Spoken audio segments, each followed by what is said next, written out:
buddy.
Hello. I'm back. I hope everyone's okay today.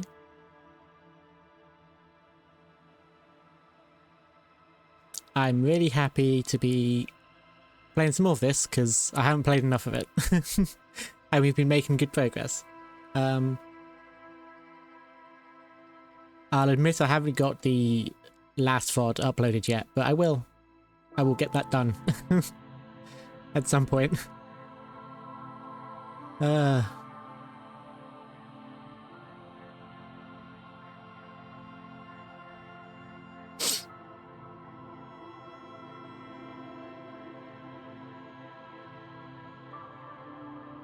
had to redo all of my settings for my VTuber model and the tracking because for some reason it just reset. I think that's something to do with an update with the program.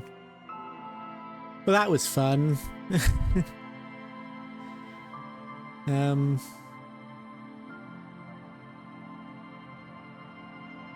What else?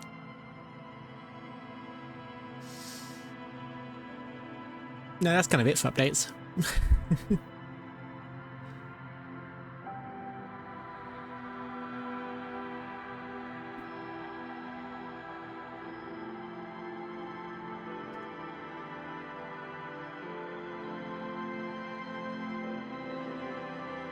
Have I done all my posting for going live? Yes, I have.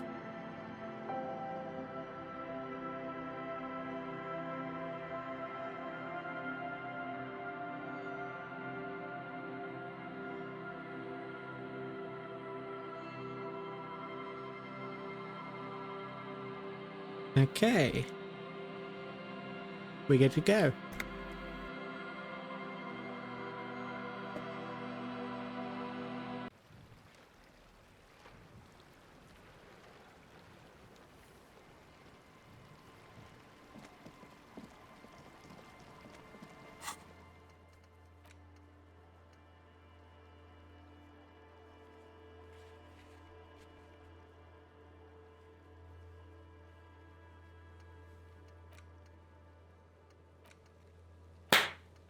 Ah, oh, Zyhex. Hello, how you doing? Hope you're well.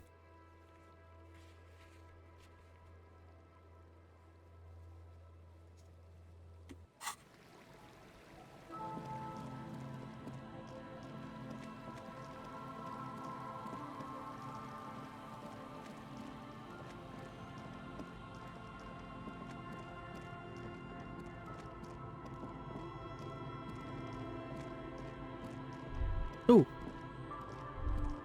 A drop in temperature, an easy flow of air, an empty street. Before you, a thoroughfare unjammed with lorries. No more drivers smoking on hitch steps. Just silence. What did the smoke smell like? Chemically sweetened. Across the road, a forgotten bus stop. Corrosion has opened a hole in its roof. An elm tree watches over the building. Its branches are dripping with rain and snow.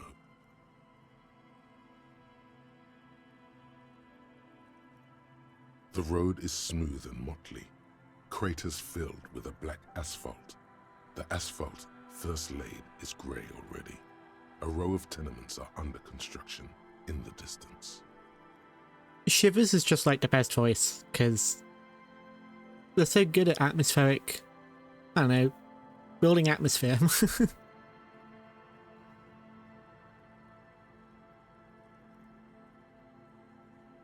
Number 312D. Young girls used to come here, huddled up, hoping for more warmth than their thin coats give them.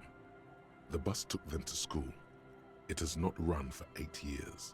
There were not enough girls to sustain its cost.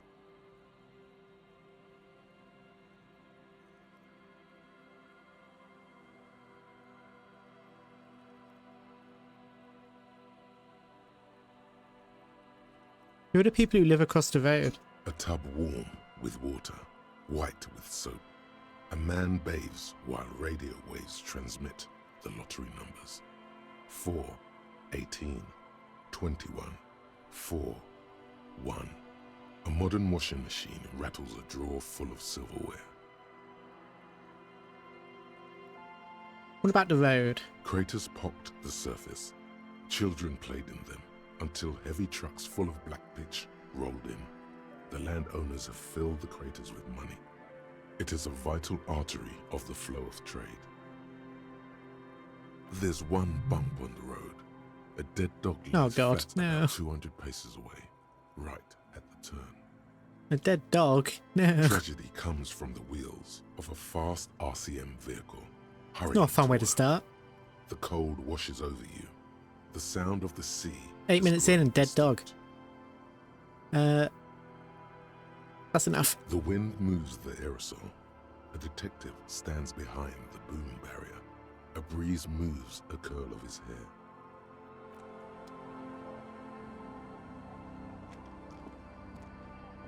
End of the map on this side. You stop mid-step and put your hand on a garish necktie. That bottle, Bratan! Just look at that bottle! Ah, horrific necktie. Long time no see. What bottle? In this drunk's hand, on the pipe there, glowing blue, a mysterious, otherworldly blue, filled to the brim with holy mysteries. It's hard to know what exactly your vivid interior is speaking of here, but I'm guessing it's got a lot of alcohol in it. Yeah, I don't want to look at the alcohol because Kim would be disappointed. You should care! I'm getting a very special vibe from that bottle. Please go talk to him. I need to look at it closer. I'm being strong for Kim. Please. Who are these people wearing communist Adidas? I don't know. I haven't spoken to them yet. But horrific neckties, very excited about their alcohol.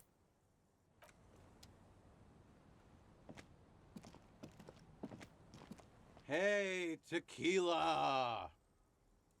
A 30-something man clad in a two-piece lycra, basically Nike, Adidas, I guess, tracksuit, puts down his pilsner. and extends his hand in greeting. Good to see you. How's business? How's the whole reality situation treating you? Idiot Doom Spiral. Now that's someone I can relate to. Shake his hand. So what's happening? Wait, Tequila? Yeah, Tequila Sunset. How are the, high concept I do like a tequila. reality-based adventures proceeding? Good. These people know your true name. Looks like it has preceded you, Mr. Sunset. More on that later. Ah, yes, Mr. Tequila Sunset. That's my true name. I like this guy. You should too. He respects you by calling you your true name. I should have called myself Tequila Sunset. And that would have been so much better. I mean, what the hell's Rosenthorn? I should rebrand as like a party animal and name myself Tequila Sunset. That would be a vibe. Not too hot, but I'm on a 50-year losing streak. That's harsh. I'm like 3 or maybe 4 years into mine. Wait, no. Make it 5. Things aren't going super well for Idiot Doom Spiral either. Haven't found those keys yet, haven't won that great piece of ass back. No word from my business buddies. What do you guys do around here? We are saving the world. How did she manage to clue into the fact these are communists, Hex? Please. Please don't go. Don't go. Okay, we're drinking. We're drinking alcohol. That's what we're doing. I tried to save the world once, a long time ago, with enterprise, creativity, and willpower. But that didn't work out. I wear pretty red clothes. I don't think I'm so extreme as to call myself a communist, but... So now, it's a pirate's life for me. What is a Tequila Sunset? I mean, I know what it is, but... It's you. Your Tequila Sunset. God, rebranding coming. Yeah, no, I am a communist. I just don't know it yet. No, maybe I do know it. I'm just in denial. Yeah, I'm rebranding now. This is really good. Tequila Sunset. Kind of slaps. We've met before. Don't you remember? Maybe? Maybe. You look like you want to know how Tequila Sunset came to be. Yeah, I'm in You denial. look like you want to hear I stream from the Egypt. tale. It's, you know, hot. And quite wet. Because I'm in denial. God, yeah, typical Civ player. I gotta settle on the floodplain, so there's food outputs, you know? Sorry, Hex, please. It's called having a brain. It's called strategy. Tequila. Tequila Sunset. Something ominous there. For some reason, the name Tequila fills me with foreboding. You think you feel bad now. Wait till you've heard the story. No. You need the wisdom. Oh, God. Go ahead.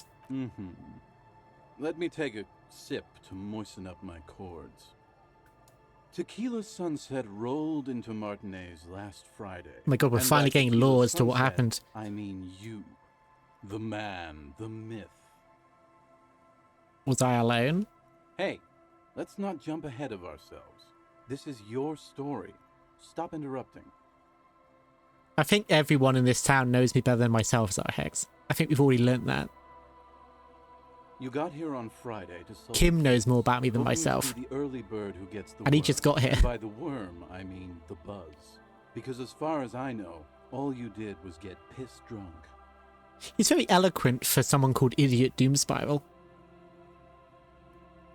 But isn't that sort of a sad reality to being so well put together, but also Such a mess. Word on the street is you went around the local hostel telling people that you're a police officer, and that it would be really fucked up if you shot yourself in the head right in front of them. That's pretty high concept, if you ask me. I know I'm 9 streams in, but do you think maybe I should have been doing like a content warning at the start of these streams? Probably. Probably. Please tell me I've got this set to mature. I think I do. Oh no, I forgot to set up my mature warnings. Oh no. Hang on.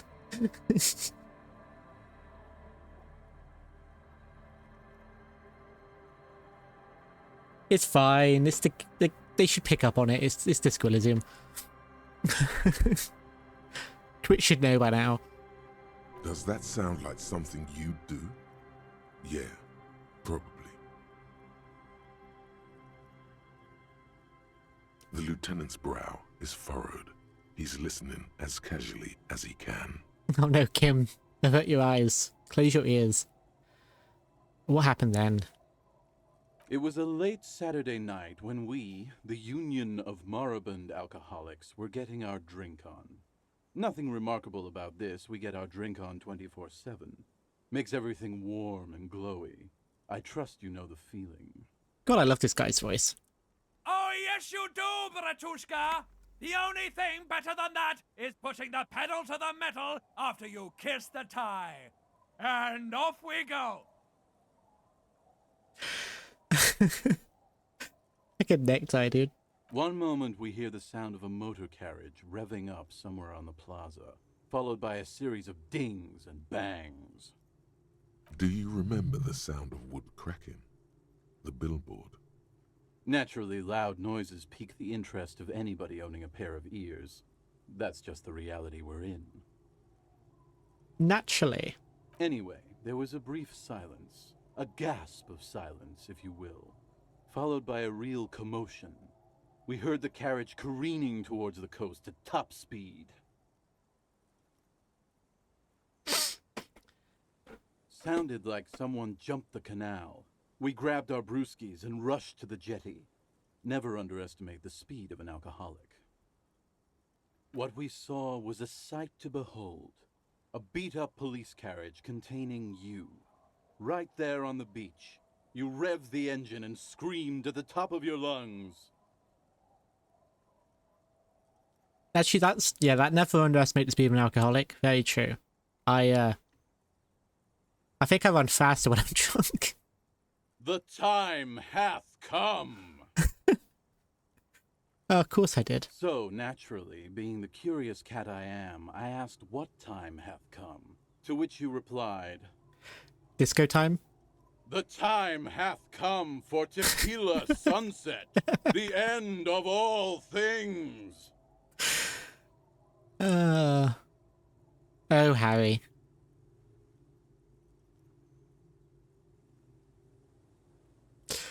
The time hath come for Tequila sunset. Well, I have my VOD title for when I upload this to YouTube. Tequila sunset in just capital letters.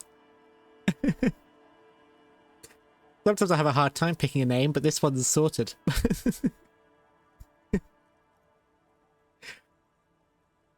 What happened next? Your reality contracted. You jammed the pedal, plowed right off the jetty, and through the ice. Your hands cramp on the steering levers. We ran towards the ice, whilst you crawled your way out, miraculously unhurt, covered in seaweed and shit, like some kind of sea monster. When we finally got there, you were sitting on the beach crying. You said that your badge and uniform were in the car. It was too late to get in there, though. The carriage had sunk too deep. Recognizing a brother in need, we offered our condolences and invited you to party with us, which you naturally agreed. What nice guys. What else was there to do? Thank you, brothers, for your helping hand. We asked about the whole Tequila sunset thing, and you told us it was your name now, and insisted that we all call you that from then on. Is Tequila Sunset an event or a name? You know what? I think Tequila Sunset is an event and a name. Because Harry is an event. Everywhere he goes, he is the event. Sounds pretty good. Yeah, I agree. How long did we party for? Hours. It was an all-night drink-a-thon. Then, at some point, I think it was Sunday morning, you got belligerent and wanted to talk about Revacholian women.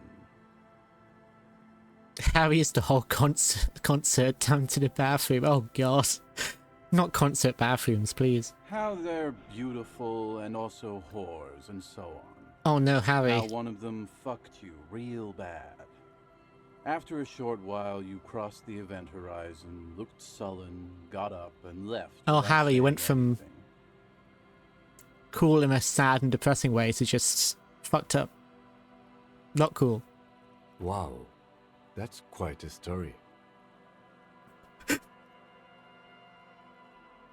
Wow. Wow. Yeah, I bet Tequila's a fucking legend around the precinct. You must be proud to work with him. If you only knew. Kim, does that mean you are proud? If you only knew just how proud? Is that what you meant? That's definitely what you meant, right?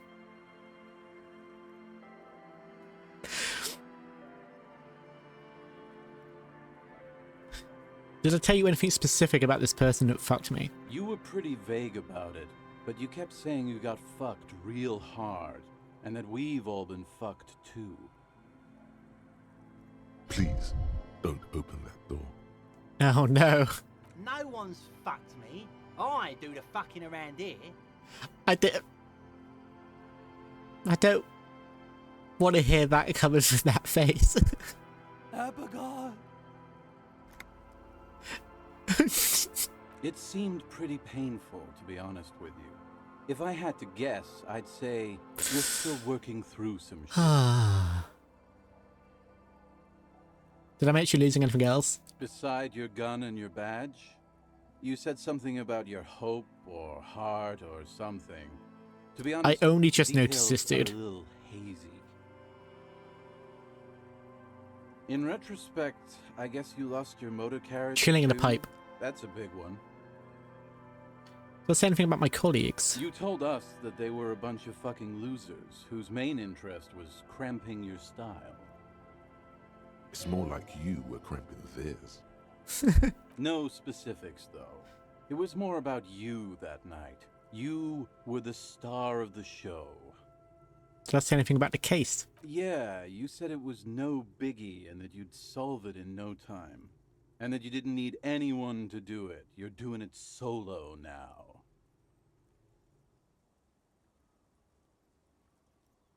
A lot of cops go solo and hermit once they reach that level of alcoholism. Damn, Kim, okay. It's not meant as a joke. He's sorry for the hermit cop. Did we talk about politics? Yeah, you kept talking about how the coal mine owners were fucking us all over, just like that woman fucked you. You were right, Zahex. I am a communist without realizing it. I didn't agree with you, by the way. The spectral hand of the market makes sure everyone gets exactly what they deserve. Did you get a read on what kind of cop I was? You kept calling yourself a goddamn superstar who'd cleared 501 cases. I mean, it's true. As you've already determined, Oh, okay, the actual just... number is just over 200. But what's a little It's still innovation true. between friends? No thanks to the squares at the precinct, as you put it.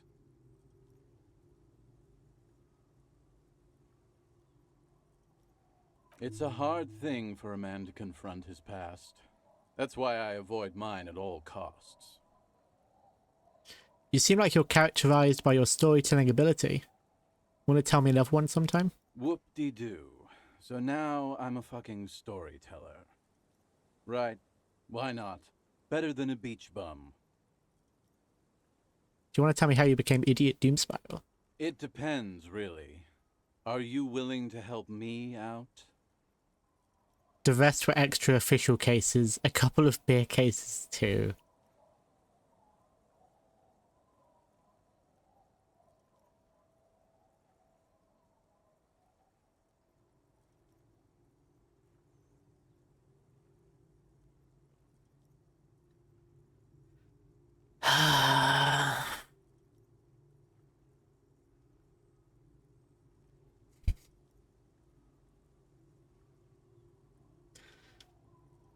That's all you're getting for that one. That's all you're getting. No. You fucker. The gleam in his eyes and the slouch in his posture is so incredibly familiar. You want booze, don't you? I don't want it, man. I need it. Can't tell stories without it. Dry stories are boring, you see? So, have you got anything for good old idiot Doom Spiral? A bottle for a story. Seems fair to me. Here you go. Not much, but it will do.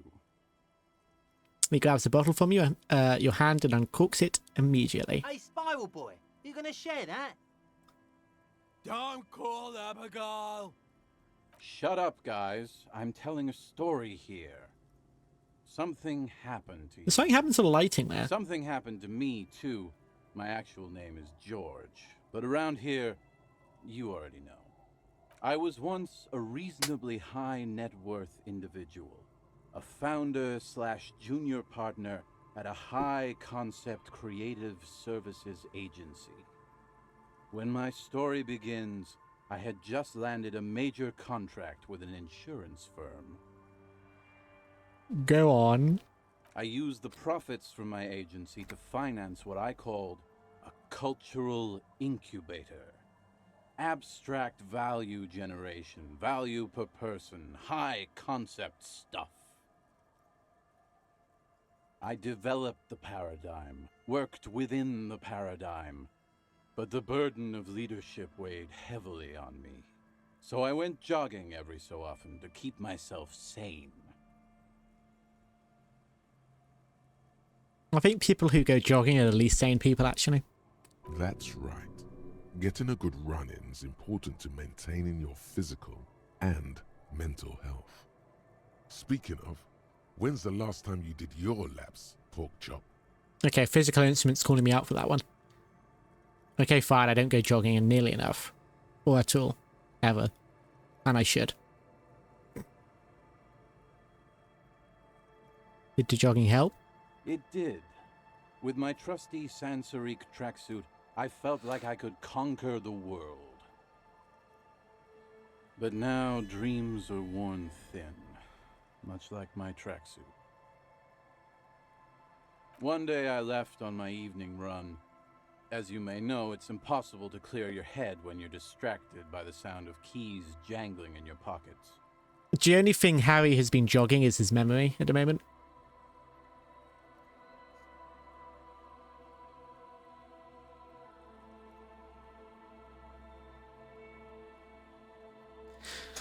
I stop for applause. His eyes are clouded, his dilated blood vessels encircling his irises like stinging brambles.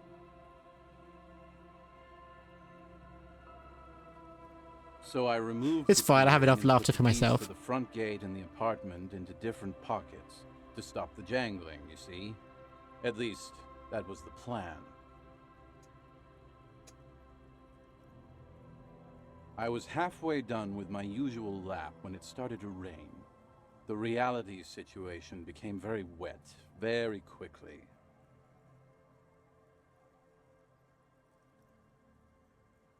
How wet are we talking? Wet, okay? It was raining really hard. There's a trace of derision in his voice. I made my way back home and discovered that I didn't have the key to the front gate. I'd mixed it up with the key to the letterbox, which was useless. Naturally, the situation required me to climb over the gate, which I did. There was no climbing down because I slipped and landed on my ass. I would have landed on my feet. I've got feline reflexes. No, you don't. Whatever. The point is, Shush. reality was looking rather grim just then. Me lying on my ass in a mud pit in the middle of a heavy shower. But when life knocked me down, I always got up. So I made my way across the yard.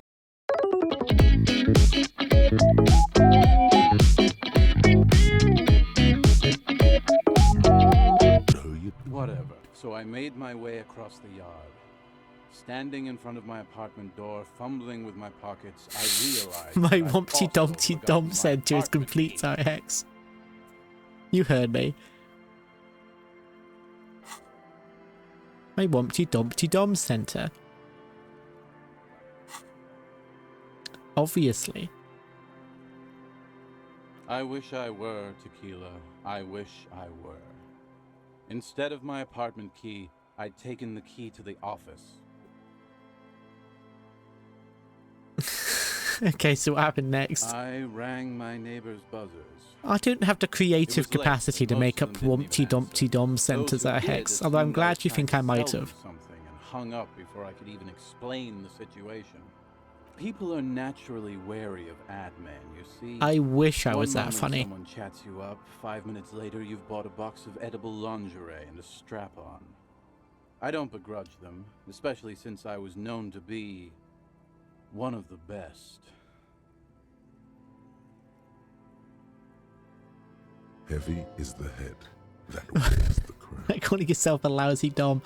Yeah, I probably would be one. Just then, I probably would be a experienced lousy one. moment of but when I reached my office, I remembered that I'd asked one of my producers to change the locks that day. And since I hired only the best, he'd already done it, and I couldn't get in. Anyway, long story short, life spiraled out of control. I haven't gotten into my apartment for years, and my girlfriend left me because she didn't want to date a homeless man. The company, well, you see where I'm going with this. So, now you've heard my tragic tale. What do you think? Like nothing you've ever heard, huh?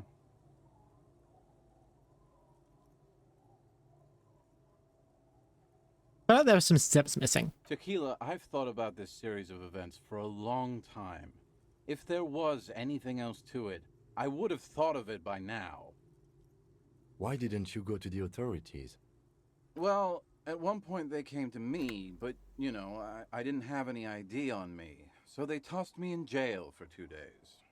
I can't say it increased my faith in the RCM. No offense, gentlemen.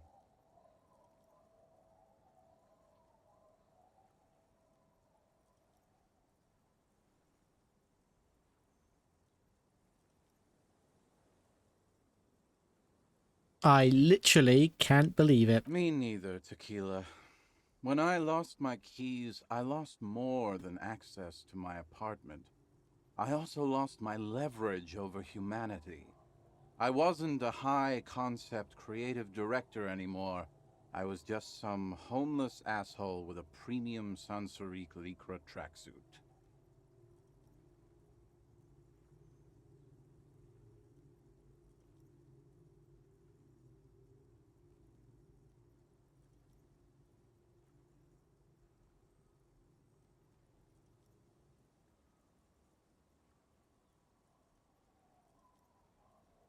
You can't imagine what that does to a man's confidence. Anyway, that was all the story one bottle gets you. Almost empty, this one.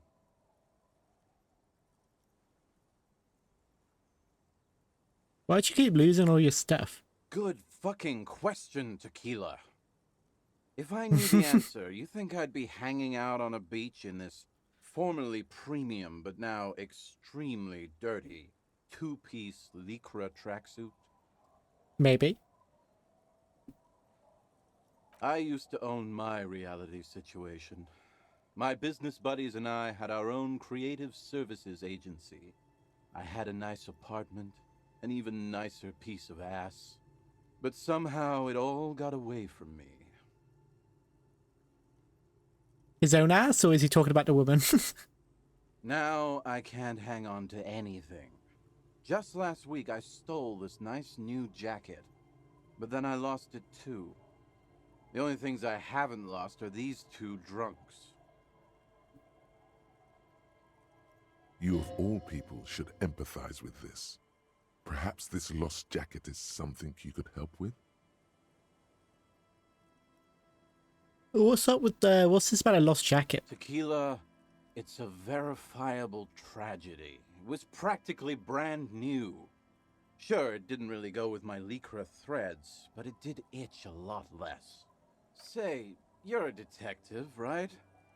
Maybe you can help old Doom Spiral out. Solve the case of the missing jacket. What do you say, Tequila? I already found a filthy jacket near the boardwalk. Holy shit! Tequila, how did you... Never mind, I don't care. Just let me see the jacket. Here you go. Let me see. What? This isn't my jacket. My jacket was beautiful. This is fucking filthy. What am I supposed to do with this? What do you expect? You left it outside for a week. I'm not taking a disgusting pile of hobo rags. I may be in an irrecoverably decaying orbit, but I've still got standards. Either bring it back the way it was before, or find a dumpster to burn it in. You know, despite the guano, it looks like the jacket itself is stain resistant. It may just need a good scrubbing. You too, Tequila Sunset. Wumpty Dumpty Dum Center. You're at home, stupid cop. Not with the art crowd. You hate them. Everyone hates them. Even they hate themselves. It's nauseating. An industry built on sprezzatura and sparkling wine. And, let's be honest, tax evasion schemes. The Wumpty Dumpty Dum Center is the heart of this unholy symbiosis of aesthetics and tax optimization. And now that you've internalized it, you can have a piece too. Encyclopedia passives give +2 XP and +2 real. -2 suggestion of a pretentious wanker.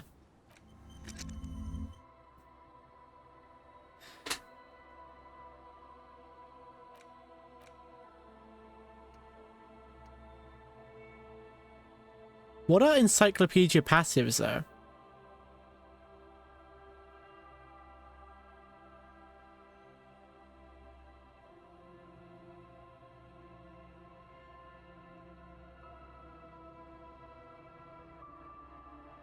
Like, what does that actually specifically mean?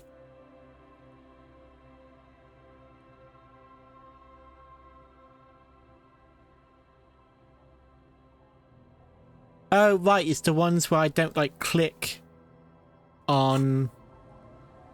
Yeah, it's when I don't, like, click to do a check, but they just appear. I can get money from being smart. Amazing.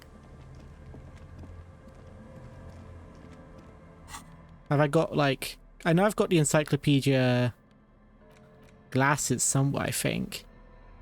Right? No, I don't. Yes, I do.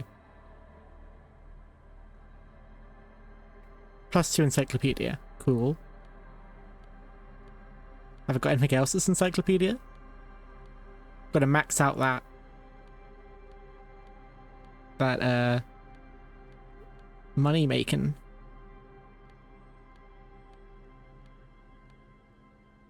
No, I did not. Okay, fine.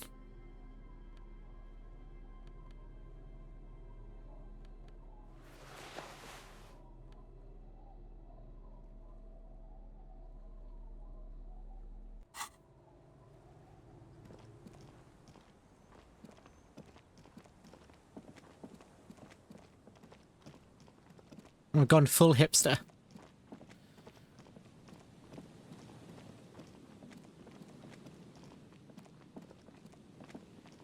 Part of me really wants to shave the beard just to see what Kim says.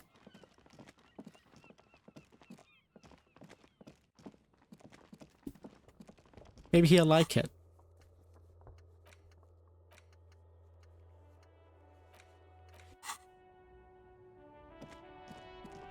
How am I going to wash the dirty jacket? In a sink?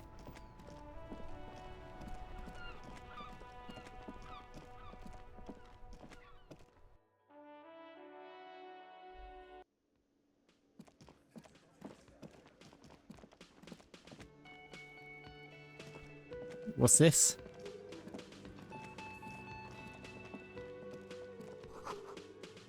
Oh. Tomatoes. Can I help you? I found a new bird for the whirling. What is this thing?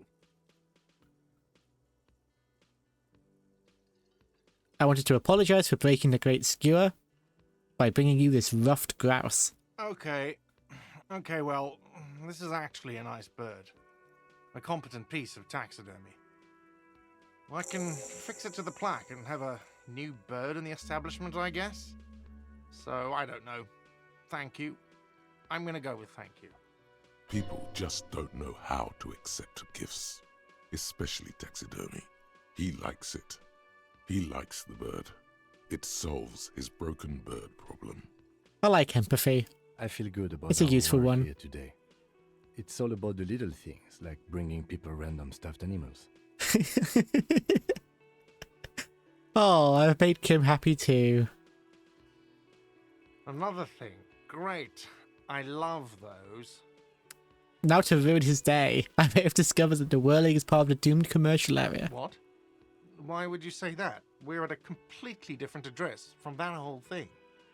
So he knows of the doomed commercial area and its address. He's thought about this. The whirling is listed on the intercom outside as one of the businesses in Building B. I've been working here for a long time, and that intercom has never been used by the whirling.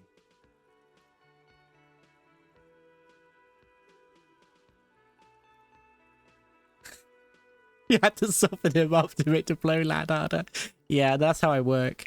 You know, soften people up before I fucking punch them in the gut, you know. Yeah, but I'm going to be nice about it. The whirling was once the East Delta Pinball Arcade, which failed, though perhaps the whirling will escape the curse. Does this look like part of a doomed commercial area? This pre-revolutionary tilework, these high ceilings, the nice rooms, well, most of the rooms. He's in denial. For 14 years, man. That's how long I've worked here. I've kept this place up through hail and through sleet. Fuck me, if some doom ghost... He's done a fine job too.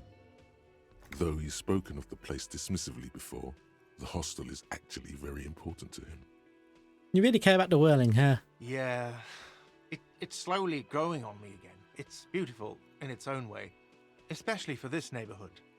I've been trying to keep it that way, even if it is part of the damn doomed commercial area. You shouldn't be so worried about the label, you know. I don't place much stock in the curse and so on, but the label frightens the clientele.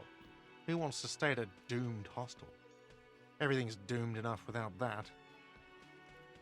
Who owns this place? Some real estate management company. They never come around here, just collect money from afar. Honestly, I think some money laundering might be involved. And who named it Whirling in Rags? Well, it sure as hell wasn't the real estate company. It was you? You look surprised. What? It's a great name, I know. Cafeteria managers come up with great names too. It's from a song. A song? Hail, Holy Queen, by the Ateneers. Hail, Holy Queen of the Sea. You're whirling in rags, you're vast and you're sad. Guards is growing on me. Good pick.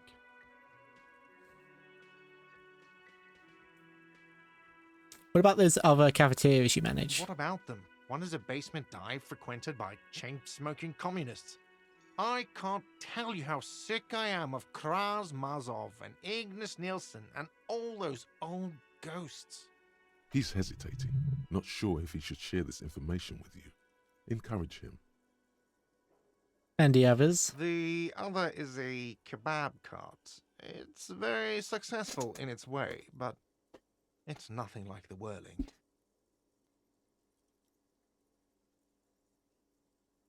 Oh, good luck to you with this place then. Luck has got nothing to do with it. I need to think about where I'm going to place those pinballs. I have a feeling they're going to help. So, if you didn't have anything else to tell me about my establishment, can we, wrap it up? Yeah, she nicked the phone line. Why? No, fuck it. I don't want to know. I don't want to know why these degenerates do what they do. I thought we had one good guest in the building. You have Lena. Lena's a good customer. Yeah, well, she's not a guest, is she? What? Did someone mention my name? We were just paying you a compliment. And finding out a degenerate from room 3 nicked the phone line. Everything is okay here. Good thing that guest pays for her stuff on time. I'll forward her the bill and be done with it. Was there anything else? A copper got a snitch. Yes.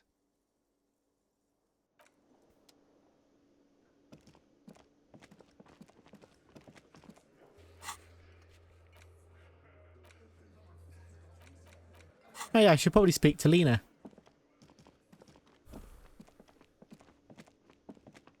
Oh, hello, dear. There you are again.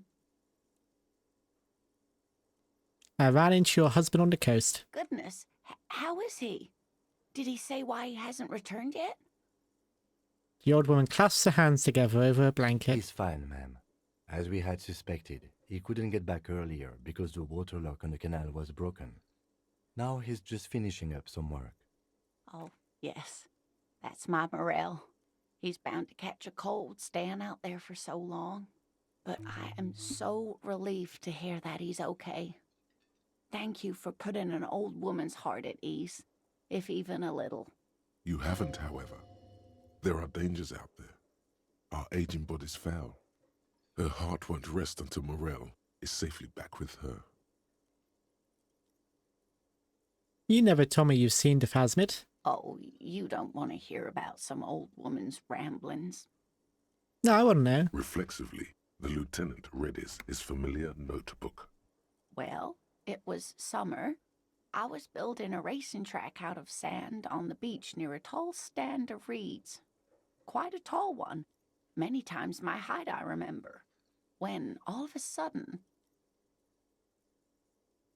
Wait, where was this and how old were you? I'm getting ahead of myself. I was 5.5 in Betancourt in the suburbs. My grandmother had a summer home there. She'd just started forming memories. Real memories. Not the billowy haze of infanthood. What happened? The strangest moment of my life. I looked up and one of the reeds moved. Not like a plant, but like a living thing. It stood up and looked at me. Its body unfolded like some antique toy. I've never seen anything like it. She had no fear, just surprise. I didn't know this can happen, so I reached my arm and touched the thing. It felt just like a stalk of reed, but it moved, swaying, towering above me. After a while, 20 seconds, a minute maybe, it left, went into the reeds. I tried, but I was only a child. There was mud and high water. I couldn't see it anymore. I was just standing there knee-deep in mud, looking around me. Where did you go? Don't go. Then what? I ran back home to my grandmother and asked her if reeds could walk, and told her they were looking at me. Of course, she just laughed at me, but I knew what I'd seen. For years, it was a story I told at parties when I wanted to impress boys, that sort of thing. Of course, most people just took it as a strange, amusing anecdote. So did I, honestly. But then I met Morel. We were on our first date when I told him my story. You should have seen his face. He said my descriptions matched the Phasmid down to a T. Its white marble limbs, the way it moved. You on a date? Our first, yes. Its limbs are white. Not all of them, as far as I remember. Some of them on the inside like stalks of marble, if that makes sense. How big was it? It's hard to say how big things are when you're quite small yourself. To me, it seemed to be taller than I was then, but that's probably not the case. What do you think of this, Kim? I thought it was a wonderful story, man. How But polite. I don't believe it. A child left unattended on a warm day. Children make up stories and then end up believing them. Maybe you imagined it? Of course. I've thought about it.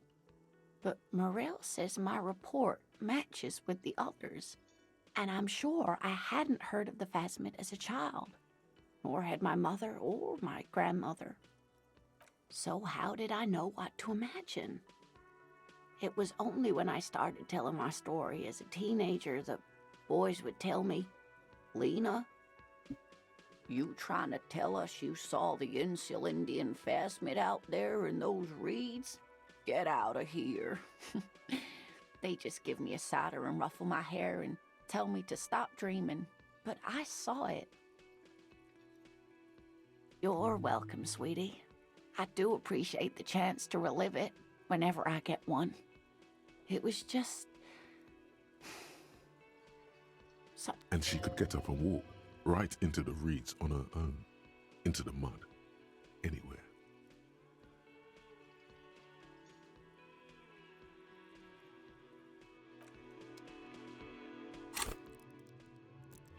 Go on, level up.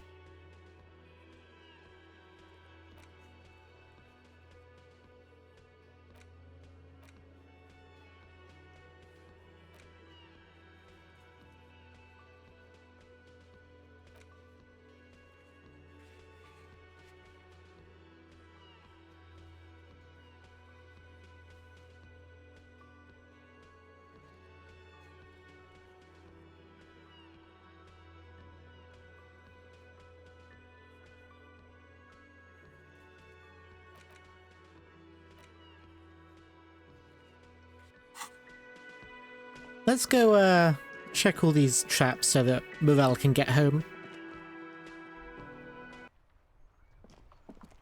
More for Lena's sake than his.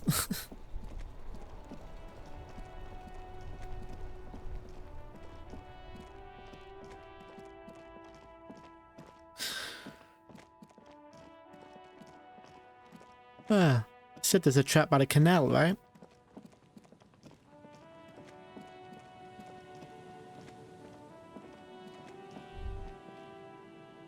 Ooh, what's this?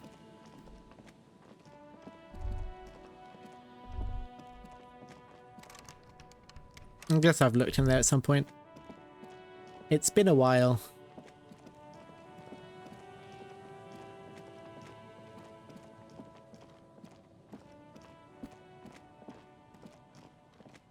Ah, here it is. A familiar apparatus lies among the reeds, another one of Morel's traps, weighed down by stones to keep it in place. The reeds bend forlornly toward the sand.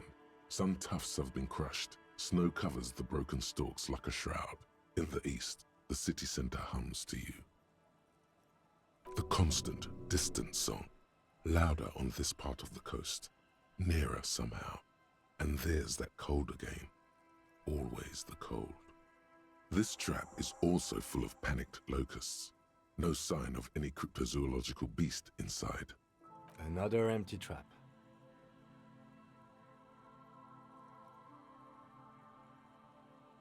How are you enjoying the cardio, Lieutenant?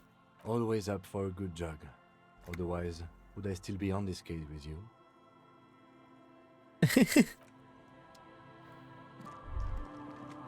Jogging buddies.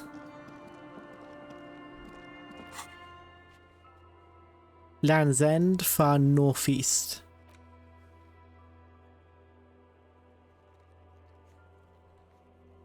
Probably this way.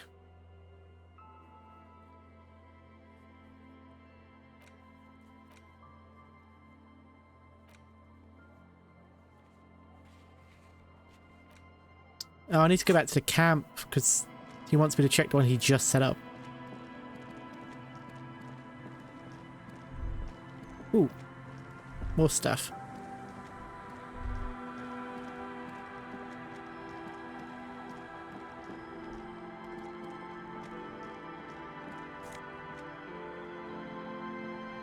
+1 to Kingdom of Conscience.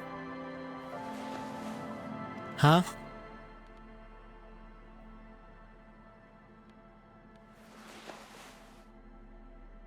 Oh, right. +1 to whatever I picked.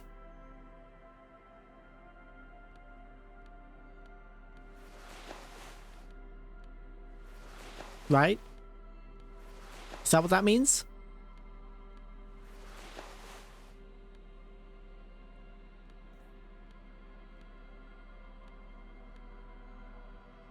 The communist shoes.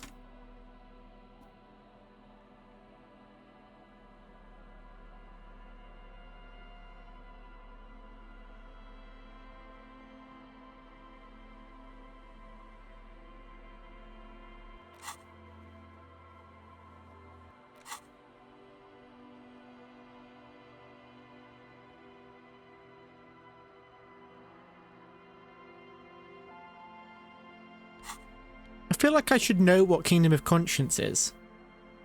I'm gonna look it up because I feel like I should know what that is. If I'm gonna.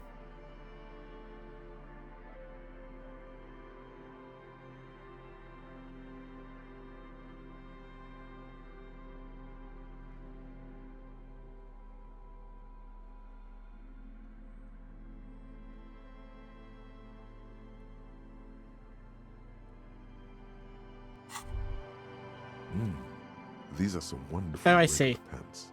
Not too tight. They give not me too a thing. loose, Moderate in every sense. You'll blend right in at some pleasant dinner party. I like regular normal things. I know you do. These inter-Isolari pants are like wearing a perfect compromise in your nether regions. No one will call the moral intern on you like this. That's for sure. You're a little more moralist now, buddy. A little more normal, even if you didn't want to be. I just got an achievement called the world's most laughable centrist. I've made him centrist. Makes sense. This is what wearing boring office trousers does to you.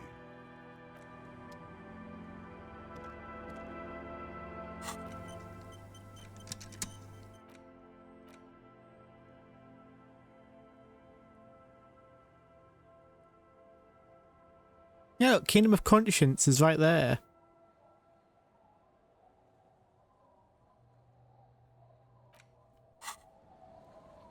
I want to keep them on because they look nifty.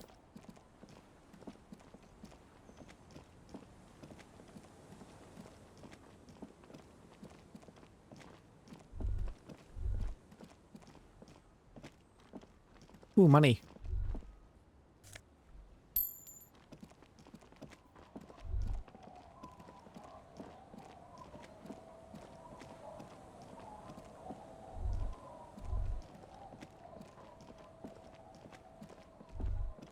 What's this bench for? The worn and beaten wooden planks of the bench do not look over comfortable. We can sit on benches after we've solved the murder. I see.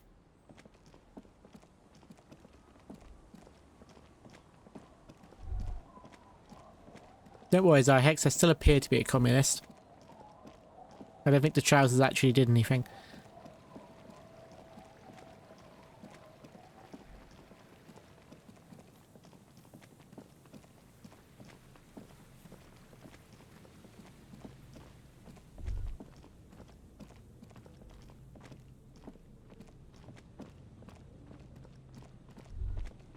Here we go.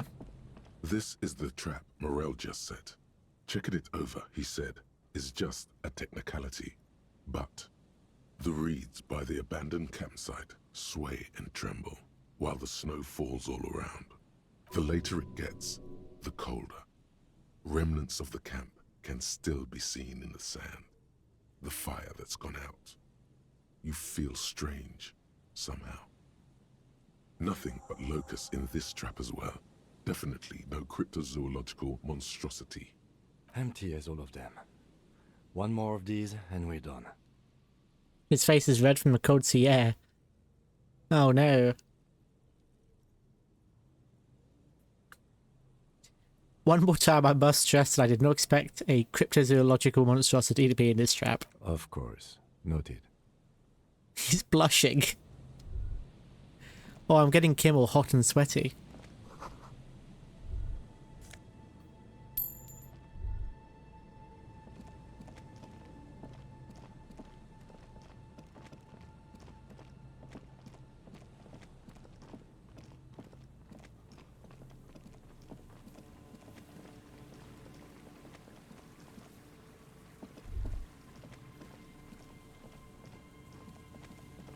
Is this the Feld building that...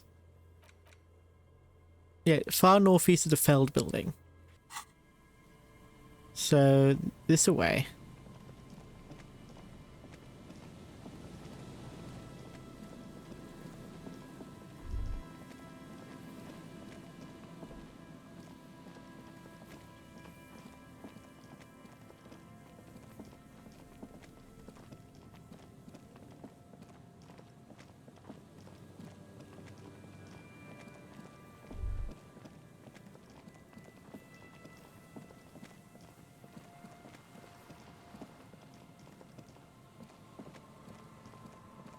I think I've inspected this before.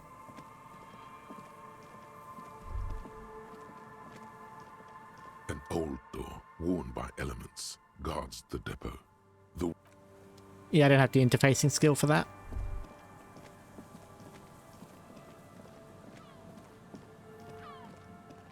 Here we go.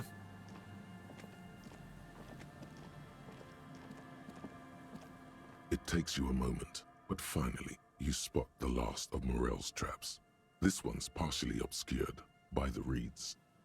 The reeds shake sadly in the coastal breeze. Snow specks the stalks. Most of it melts quickly.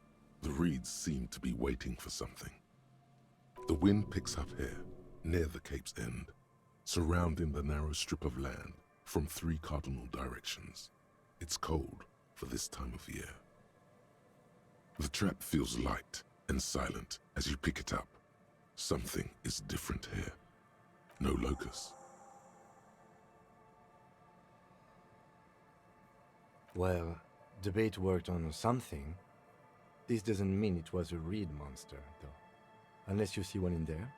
I just see an empty trap. The netting is a little untidy, messier than the others. Like someone or something picked up the trap and shook it before dropping it back down on the ground.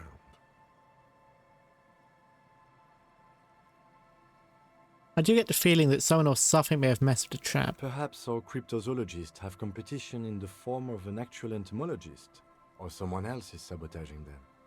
I could present more theories, but then I would be taking this on as a case, which I'm not. I still need to tell a cryptozoologist about this. Okay, but after that we get back to our own assignments. There really is no explanation for this detour at this point of the investigation. It's a nice break.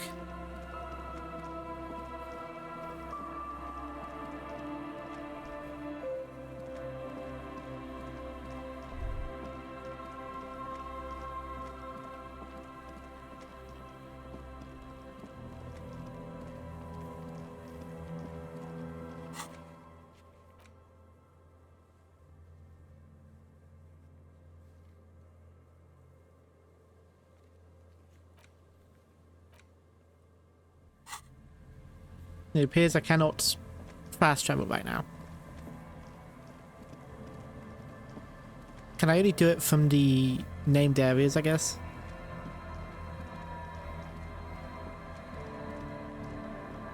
Also, while I'm here, are they done?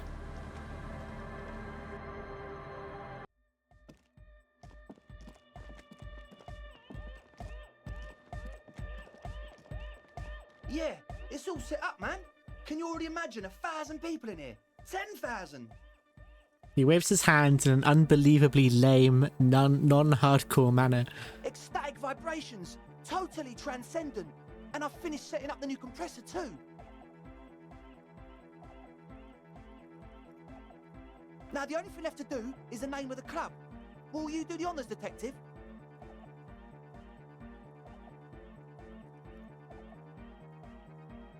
What do you propose as the name, Andre? The name. Everything I managed to come up with sounds just wrong. Andre's overthinking it. Yes, you should do it, detective. It would be good for the signs. Noid's right. You've helped us so much. It's the right thing to do. What would you suggest as the name? A cell? How about something simple? Like the club? Too modern and too ironic. We don't want ironic. We want real. Real and true and beautiful. Like a morning after the rave. Okay, you must have lots of ideas. Yakukata! Yakukata! The place to be! Yeko Qatar, the zone of ecological catastrophe. That's too morbid, Egg. Got anything else? Hardcore! Hardcore does in nega! No, it has to be bigger than hardcore. Yes, it has to be even bigger than hardcore to the mega. It has to be bigger than the scene. Noid, give me your 2 cents on this issue. The amnesia. Like the... I can't remember the name of the club, Amnesia. Amnesia! It's not amnesia, guys. Suno, do you have an opinion on this? I don't. Oh, Good. We have too many opinions anyway. Kim, how would you name the club? I wouldn't. I wouldn't build a club. Oh, and I wouldn't Kim. name it either. Come on, play An along. underground place with no name? Sounds like something the Crabman would say. We're not going with anything the Crabman would say. Why not? The Crabman has ideas, Acel. Ideas from another level of consciousness. I don't care. I don't like the Crabman, and I don't like his ideas. His ideas are spooky. Next, please. Yeah, the Crabman is spooky. You have? Well, what's the name?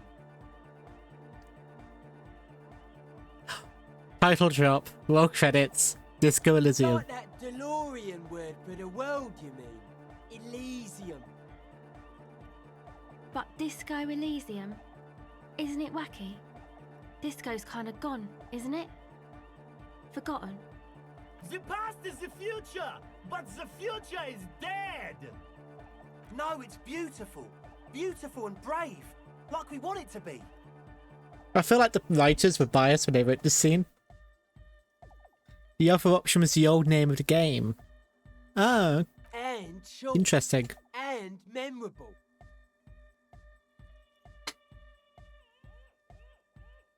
No truce with the Furies.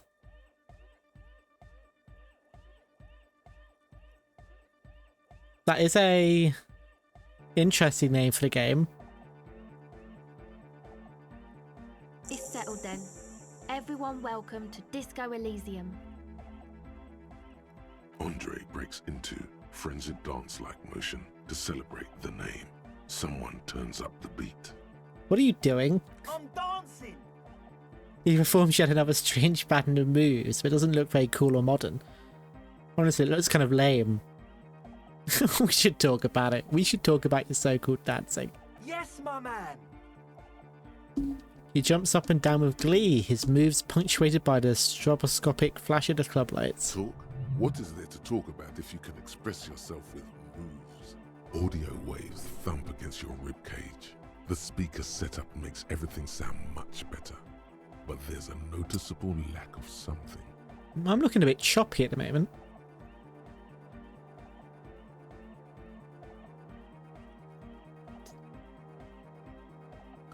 I mean to ask you, what's with the hair? It's to express my individuality. Is that a bald spot? It's hard to tell for sure with the fused together spikes, but it looks like he's balding. Is it because you're balding? Or because I'm balding, yes. I want to fuse the remains of my hair together before it leaves me. I want to show my hair. I don't give a fuck how old you think I am. I'm 20. How old are you? Not 20. Fair enough. Maybe it was a bad idea. Anyway,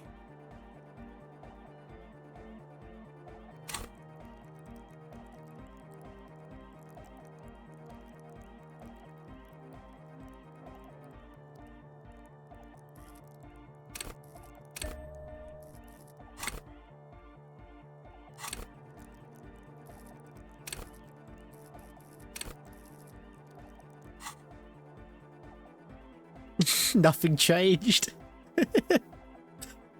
Hang on. Have I got any... goodbye, officer. Have I got clothes that are good for savoir-faire?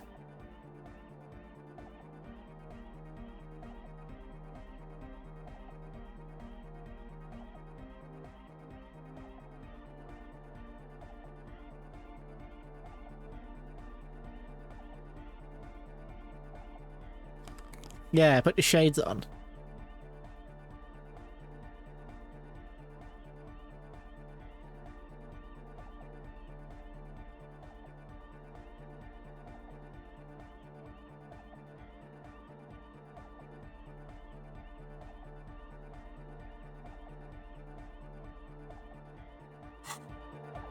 Oh, hey, man. It's good to see you.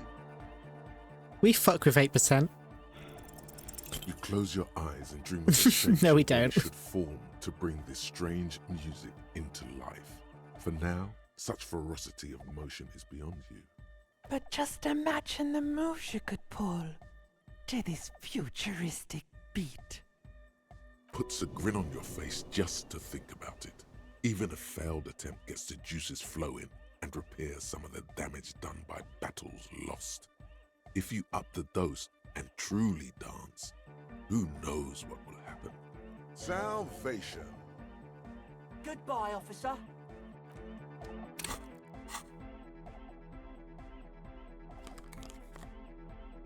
We go back to the hipster look.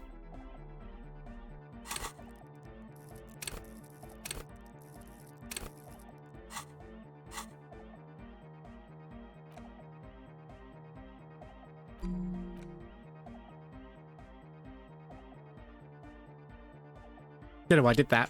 I haven't got any more thoughts. There were no thoughts in his head.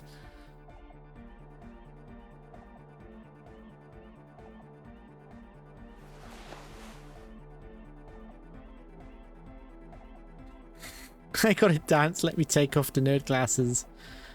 Yeah, I mean, it's kind of what I do in reality, to be fair.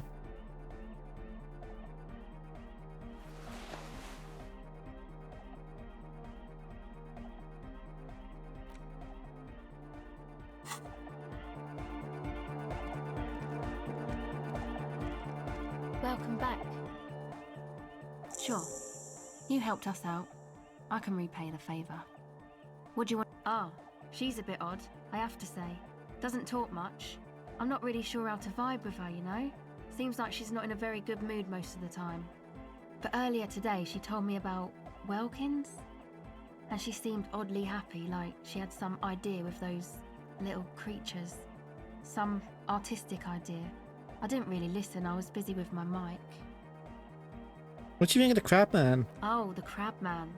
Still gives me the creeps the way he moves. But he doesn't actually come down that much, just climbs around the rafters. I just tried to stay away from the crab man. But he talks to Noid. They seem to have some thing going on. He talks to the Noid. What for? Beats me. Noid said they get along somehow. They're both crazy enough, I guess. What does he do up there? Who knows? He doesn't really answer our questions, see? Not that it's easy to ask them. What are we supposed to do? Yell up at the tower?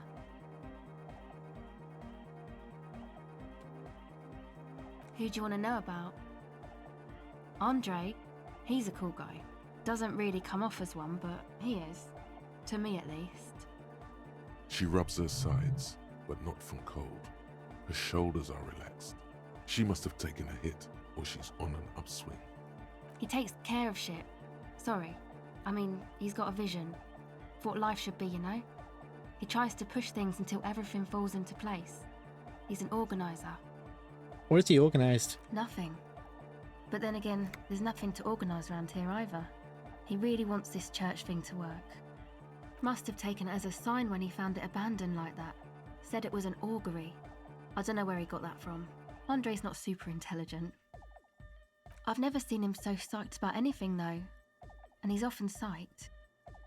Looks sort of desperate, like it's his last chance or something. Or maybe he was just high. I mean, not that he does drugs, just high, you know.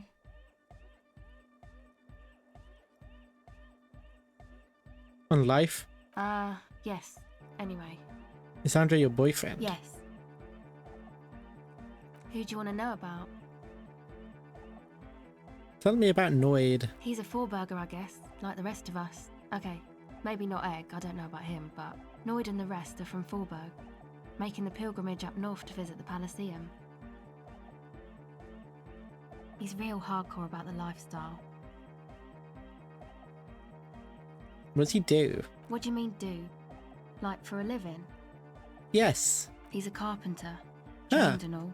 He's very good, he just doesn't have the mindset to work like that, in a shop somewhere. What kind of mindset is that? He abides by the hardcore, sir. You would have to ask him yourself. And you? Sir, I abide by the law. A strange feeling. Every now and then, something feels off about the way she speaks. She doesn't change tone, but you feel as though there's more about her than she lets on. What is this pilgrimage you're talking about? It's just something poor Forburg kids do every spring. To pass the time, we walk the entire length of Boogie Street, up to Jamrock, or as much as possible. I don't know, man. Have you been down Boogie Street? It's a little bewildering.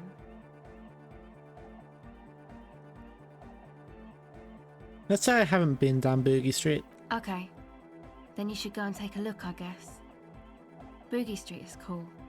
It's got a lot of immigrants and all kinds of different people. I might just do that if I make it there alive. Yeah, I hope you do. Who do you want to know about? What's the deal with Egghead? What do you mean? What does he think he's doing when he yells all that stuff? Oh, that. He's the party boy. He told me as much, but what exactly is a party boy? Melodic music doesn't really do vocals in the traditional sense. Vocals are thought of as rock. That's to say they're a bit backward. No offence if you like rock music though. Rock music's cool by me. Rock music forever. Yes, forever. Anyway, even if you don't have vocals, you still need someone to say something every now and then, right? To urge things on. That's where the party boy comes in. He basically just stands on the stage and dances and yells how awesome everything is. It's very catchy. I understand. People are usually afraid to do things if others aren't already doing them. Dancing makes you dance, like sneezing makes you sneeze, or yawning makes you... Anyway. He looks around a little embarrassed of the enthusiasm of his interjection, rather. Where's he from? Actually, we don't know where he's from, or who he is, really. One time we were out partying somewhere in backwater Forburg. Or maybe even Coal City. I can't remember. Maybe it was Coal City. Egg was yelling along to some jam someone was spinning, all night long. Just kept yelling until he didn't have a shred of voice left. When the sun came up over the mines. There were mines? Yeah, it was in Coal City. Egg came with us. He made this wheezing puppy dog sound all the way back. Couldn't even speak. It was definitely Coal City, because it took us 2 days to walk back to the fort. He just wheezed the whole way. We never really asked why he came with us, or who he was. I think his name is Jermaine. People are sweet. You can see it must have been a great night. The memory causes her to go silent for a moment or two. You wish you'd been there. Who do you want to know about? Tell me about yourself. Me? Again? Yep. I told you, I'm a silver bird. There's that phrase again. Really reminds you of something. What does that mean? It means I don't answer questions about myself. There's more to you than you let on. All right. There is. Fair enough. Thank you. Sure. Reaction speed.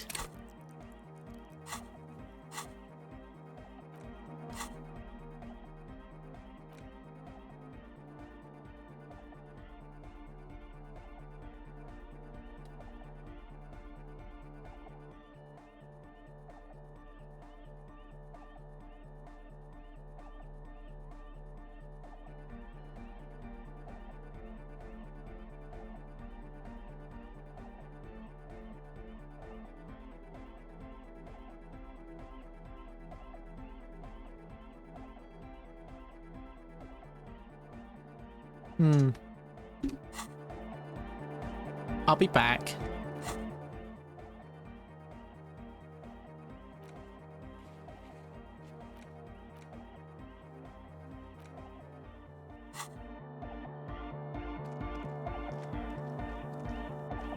Yes, what is it? What? I can't hear you!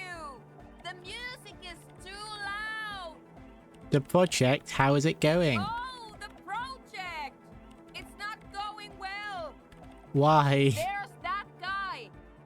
I need him to plug a 3.5 cable into the auxiliary input so that I can route the audio signal through the mixer into the speakers. Why don't you just ask him? He doesn't listen to me! He only ever seems to care about hardcore and Yekukata! A place to be, apparently! I'll speak to him. Thanks! Maybe you can get through his magic rhymes! She doesn't jazz Let hands. me know how it goes! Magic rhymes. Okay, my hands didn't really. Magic rhymes. The tracking's too slow.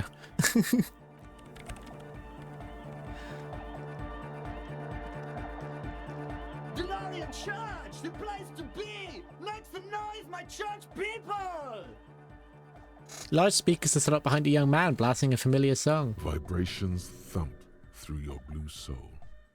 The music sounds much better in the church. A hawthorn tree on Rue de Saint-Gislain, tangled in its branches, something bronze flutters in the wind. He stands on stage behind a table, nodding along. There's to two the music Andres. and waving his hand in the air. In front of him, the audio mixer, one reel spinning. The other reel deck is empty. Cables run hither and thither. On one side, you see an auxiliary line in, with the number 4.5 written next to it. Egg, can you please route Suna's signal for your speakers? Who's a mega? Yeah! I can route it through auxiliary! What kind of a cable does she use? 3.5 or 4.5? 3.5, no doubt about it. Oh, she uses 3.5. Yeah. The auxiliary lining is 4.5 millimeter. These two don't mix. Oh no, we're going to be in this church forever. Don't worry, I have an adapter for it right here. He searches for the cable on the ground and picks it up, looking at the jack. Hang on, this is a 4.5. We're all good, people! With a gritty sticks to plug into the auxiliary line, and you hear a satisfying click. Great! Someone got through to him! Okay, let's get it all set up. Can we turn the music off, please? The music? Everybody! Everybody! Don't panic! I'm going to turn off the on for just a sec for a special scheduled event. The Arno will be back, but we're doing something else for one moment. Alright, go tell her that Egghead is ready to rave to her tunes, and then I'll turn off the music.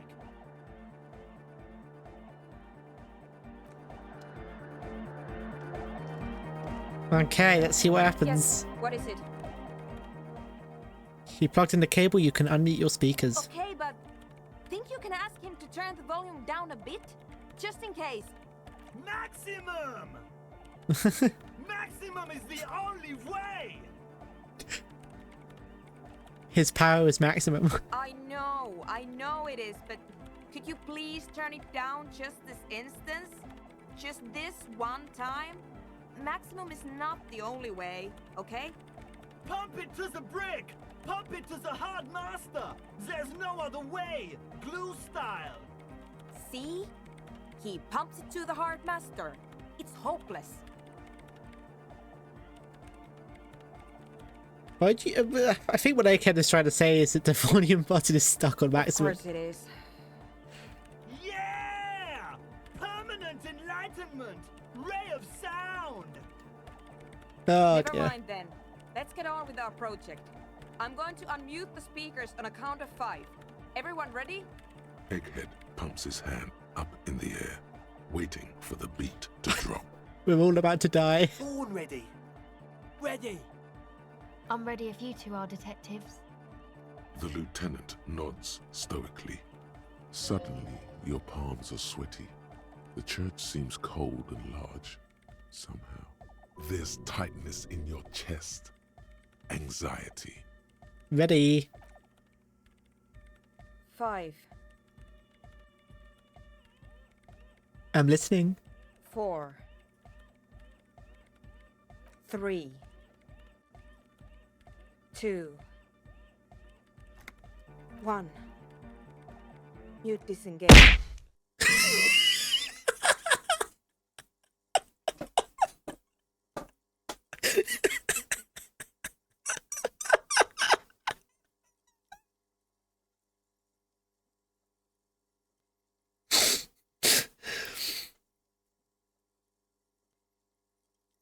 How did you time that so well? No wind outside, no waves, no floorboards creaking. Total, continuous silence. This is unnatural. The woman looks around. In the silence, you see dust move on the floorboards. The driver of the speaker vibrates in the air and then stops. Plasterwork begins to crumble down the walls. In the silence, a low hum starts creeping up your spine. It's a song inside you, not in the speakers, not in the room. A great bass sigh in the basement of your mind. Slowly, it builds until the air around you starts to vibrate. Him is reaching for his fucking gun. It's out there now, in the world, made manifest. It will devour everything. The floorboards, the glass, the streets and the people. Nothing will remain.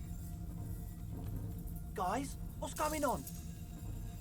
There's alarm in the man's voice as he steps back to scan the surroundings. A slight rattle, like crystal clattering in the cupboard, fills the air, joining the chorus. It's getting louder! His eyes riveted on the strange circle of water basins. In the basins, the water looks like it's boiling. Hosiana! Mother of Mega! You hear Egghead yell, then something else, but his voice is growing faint. In his mind, a tidal wave approaching from afar, swallowing entire coastlines on its way. Salvation. He's peaking, the worst high he's ever been on.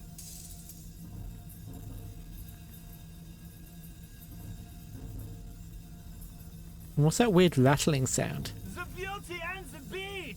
The future of dance! Planetary! No, Egg! It's the window! The glass shards around Dolores Day's vacant heart appear to be vibrating from the sound. It almost looks as if she's alive. In the corner of your eye, the lieutenant steps aside, cautiously, his eyes searching for a possible evacuation route. The window is going to come down. No, the roof! She looks up. A screech fills the air. A scream of wooden nails. The pillars of the church twist and creak above and around you. Cracks appear on the stained glass window. Cracks run up the wooden pillars in the dark. Come down to us! Love! Below it, all the bass grows, like the jaws of a giant compressor gnawing on metal and wood. It does not sound benevolent at all. A great pulse arises in your flesh. That's it. I'm muting it. Oh, I want to dance with somebody. I want to feel the heat with somebody. Sooner mute it. Shit! It doesn't stop. A seal? Have you? Yes, I've turned it off. Andre, pull the compressor. The place is gonna come down. Fuck! I can't shut it up. The signal's passed. It's not in here. It's... This is it. A great roar. The vault of the roof twists above you. Glass shatters somewhere near the door. It's coming down. Egghead. And then it stops. Totally and utterly. As if there never was a sound. Only your ears still ring from the shock. Everybody is staring at Egghead, holding a dangling cable in his hand. A black 3-pin connector. That was intense. Egg. I pulled the plug. It was getting too hardcore. You did good, Egg. Most of the place seems to be intact. Fucking hell. Programmer lady, tell me you were recording that. 4 years. 22 people. Millions of reals. All that time? This is what we were up against. Just erased it. Suliswolf isn't gonna believe this. Yeah, but did you record it though? It was dope. I think we can use it. Yes, Andre. I recorded it. Damn, I need to send some letters now.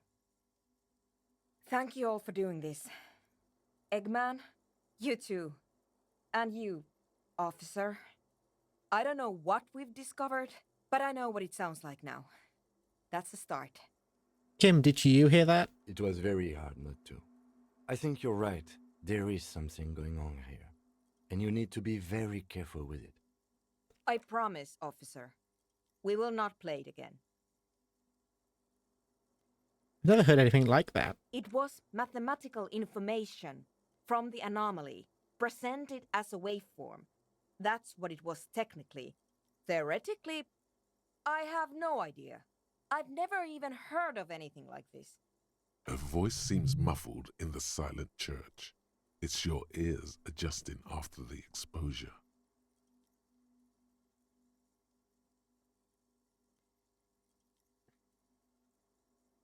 Yes, our lead designer. And maybe some of the producers too. And some of the writers. If they're sober enough to open a transmission. They need to hear. That it wasn't her fault. Or theirs. They need to hear about this. Don't worry, I won't send the recording. Although I doubt they have the speakers to produce the frequency anyway. What happens now? Stay here. I'm going to stay here with these lunatics. Send letters, maybe meet Suliswolf. Also devise further measurements. I want you to know that's totally chill with us. I don't care, but thank you anyway. Now, I have a theory to come up with. Some kind of preliminary explanation to all this. Or the letter will sound like I've lost my mind.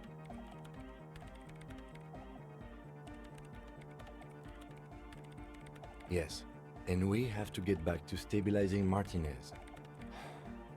Instead of demolishing it with loud bass noise of unknown origins. Some tiny hard thing lets go in your stomach. You're still alive.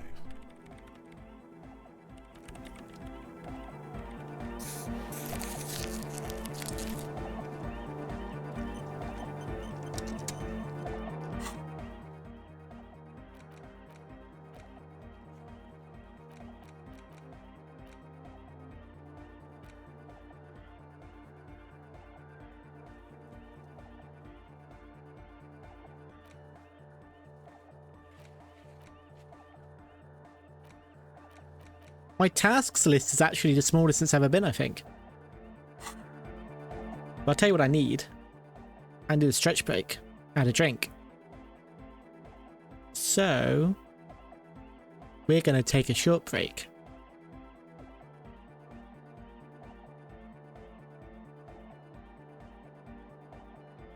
I do have a cutoff point for today's stream, FYI. It will go on for, at most, another hour and 45. At most. So about 9:30 BST at the latest. But we're going to take a break.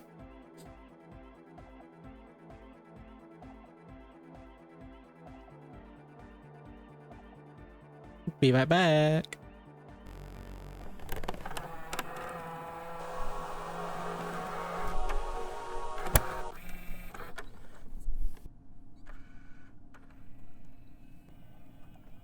Are you ready?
Are you ready?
Are you ready?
Are you ready?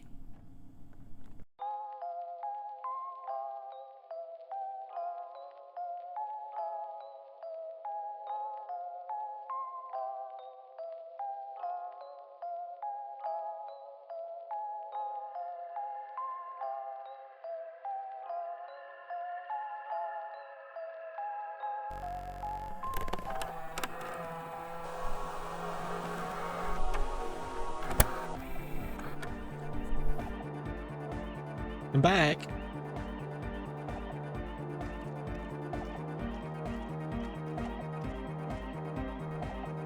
Let's crack some more cases, shall we?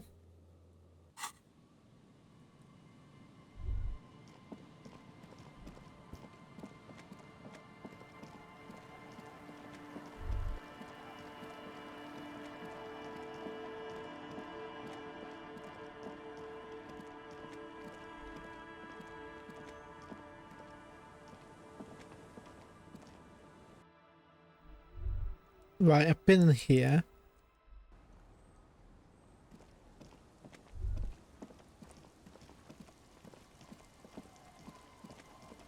Need to wash his coat at some point. Or maybe the lady doing laundry. Our tenant, the policeman. I hope the waves don't keep you up at night. What can I help you with? I can wash it for you. but it's going to take about a half an hour. Think you can stay put for that long?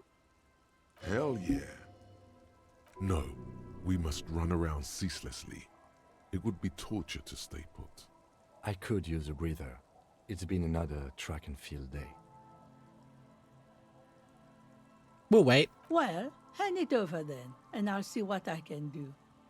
Must say, I'm proud of this one. It's pretty nice underneath all that filth. I hope you take better care of it than its last owner. Bye-bye.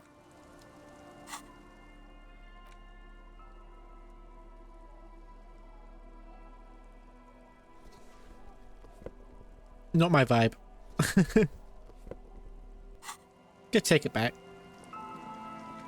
It's not disco enough. It's too street, not disco enough. Tequila sunset. Here's your jacket, fresh washed. My jacket? Yeah, the one you had me clean the seagull shit off of. A look of consternation crosses the man's face. He looks at you, then at his bottle, then back at you. What the fuck are you talking about, Tequila? So you're saying this isn't your jacket? Foam? That's medium concept stuff. This wasn't even his anyway. I can't believe I'm saying this, but maybe you should lay off the booze. It's fucking. This guy is gaslighting me. Yeah, I'm being gaslit. I'm calling it. It's neurological. You're lost. I'm keeping it. That shit is so medium concept, I wouldn't touch it with a stick. But yeah, okay.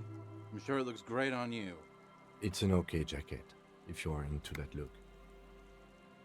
Okay, let's step aside for a second. I have something I want to talk about. Oh no. Kim's gonna give me the talk.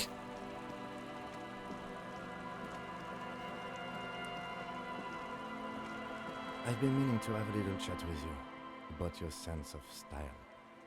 Wait, this is not what I was expecting. I thought maybe he'd confront me on the alcoholism. The rampant abuse of drugs, crashing my car. To be No. perfectly blunt, you are dressed like a bum, and you smell like one too. You have developed a bit of a rind over the past few days. Well, that hurts. The lieutenant's right. You're the acrid sweet smell of decay that makes respectable people wrinkle their noses. The room evacuating fart. That's not quite what I was going for. Then maybe you should change your look. You know the expression, the clothes make the man? The right outfit in the right situation can make all the difference in the world. Okay, you're a sharp-dressed man. We could be style buddies. Let's not get ahead of ourselves, detective. A warm smile. Anyway, we should probably get back to the case. Let's go. Okay, what do I have to wear to make him like me? Take off the gloves? Take off the bum hat?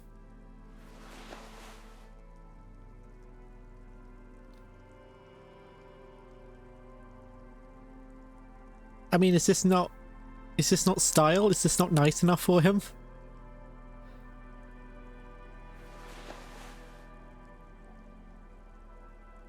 I mean, I think the flare cut trousers are nice.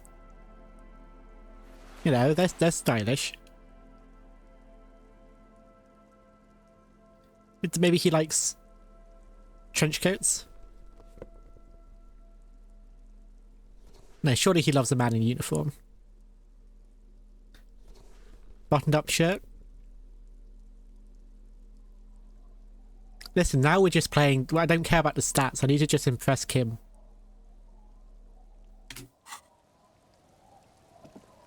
Yes? Can I go clean myself in my little hut?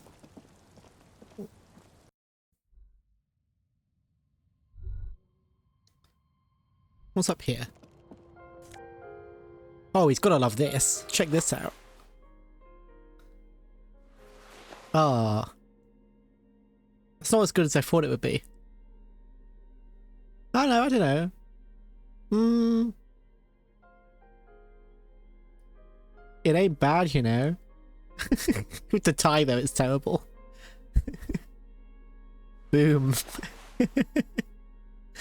I can't take off horrific necktie. We've been through so much together.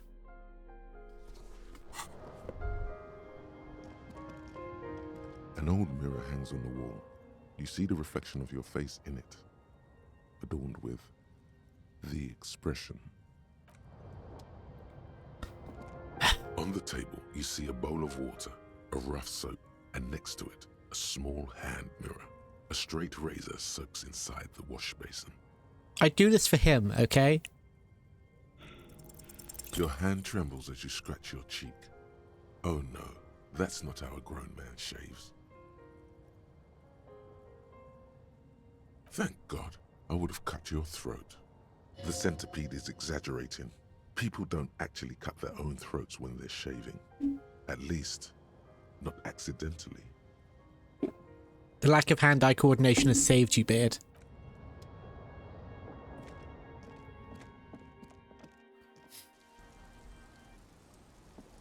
Can I get a style update, Kim?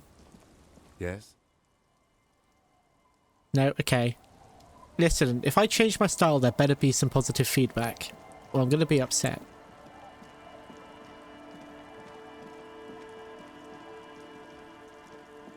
Might even have to Google a guide on how to make Kim like me. The way I dress, that is. He already loves me, with everything else.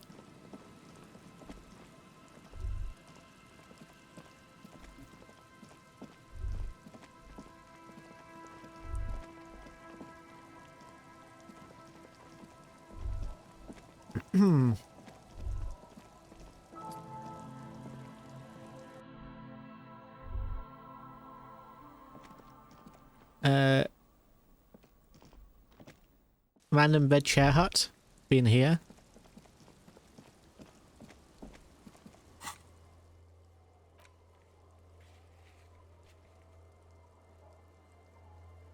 Oh, isn't that new? I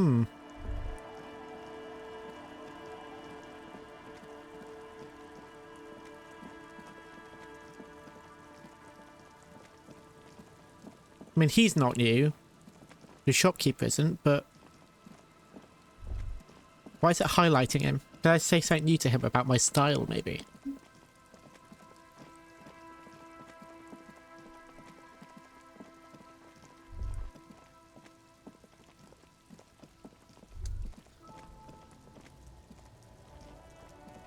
Everything's still cool here, officer. Do you sell any tapes? Tapes? You mean like music tapes? No, music is out. Don't listen to music. I sell extremely cool sunglasses if you want to get your mojo going. Tapes? Tapes are everywhere. They're worthless. Kids throw them in the trees. There's one in the bushes right behind this lorry. No one would ever throw a good pair of high-quality plastic sunglasses in the bushes, mister. To the west, dark brown ribbons of tape hang from the tree, flowing in the wind.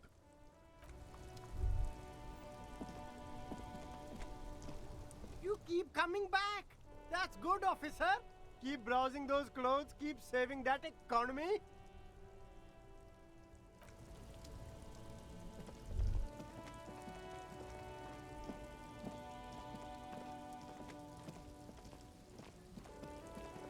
The hawthorn tree on Rue de Saint-Gilles Lane. Bronze-colored ribbons of magnetic tape are caught in its branches, fluttering in the breeze. Just like promised, you've stood here for what seems like eons, guzzling the sickly fumes of lorries and carriages. The multi-tool is truly multi.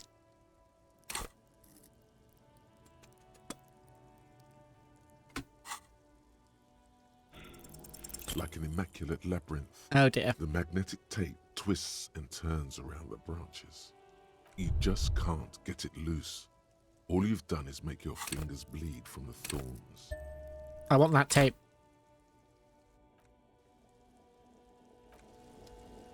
The gnarled hawthorn tree on Rue de Saint-Gilles Lane, with slow and deliberate motions, pulling, bending, and unraveling, you manage to extricate the magnetic tape from the branches. It curls up into a mess inside your pocket. If only you could find a way to re-spool it, so that you could hear what's on the tape. What's the tape for? Ah, you found my new tacky emote that I made in seconds.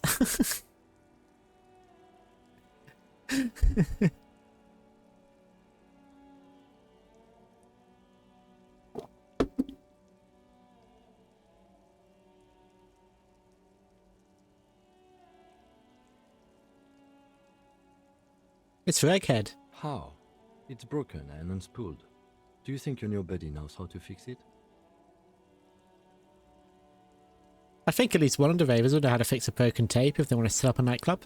You could also get it fixed at the pawn shop across the street. We shouldn't waste our time. Good idea. He might have the tools. The tape projector in the pawn shop uses similar tape. Good Hawthorne. Patting the tree reveals a small sticker which has almost been worn to oblivion. It reads, RCM Emergencies Desk, number 8102. Underneath a slogan, Mankind. you could have added the glasses yourself. Yeah, kind of. You tree-hugging pansy. The gnarled hawthorn tree on Rue de Saint-Gilles Lane endures the wintry gusts with ease.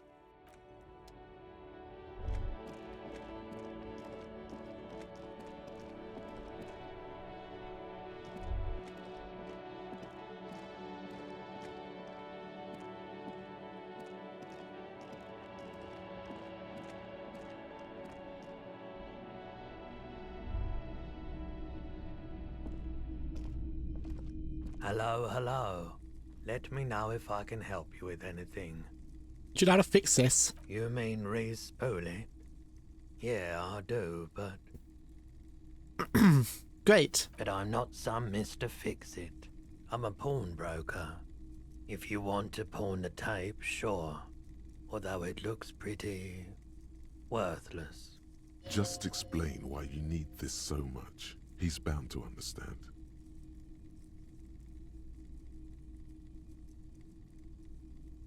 Stop worthless, Roy. This could be the next big thing for the local dance music scene. Huh?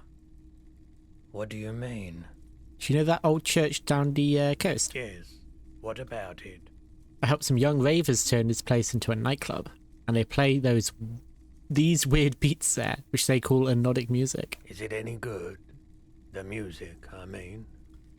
So that's the thing. You can't believe how unbelievably thin the beat is. There's nothing to it. No bass. It just goes bzz, bzz, bzz. But this tape could make it hardcore. Man, you're really invested in this.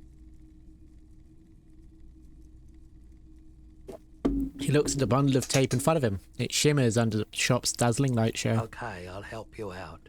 It's going to take a moment, though, so just sit back and relax. You take some time to look around the store. The play of visuals all around the pawn shop is mesmerizing. Suddenly, Roy turns back to you with a reel of tape in his hand and coughs. Thanks for the help. Yeah, my pleasure. I'll do what I can for true passion projects. Just try not to use this tape for negative photon emissions.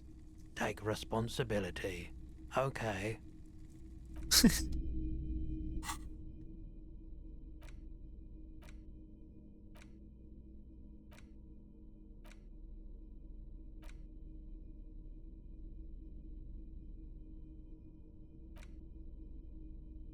The porter reel is just what you needed.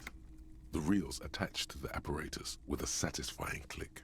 The tape is routed behind the magnetic reader.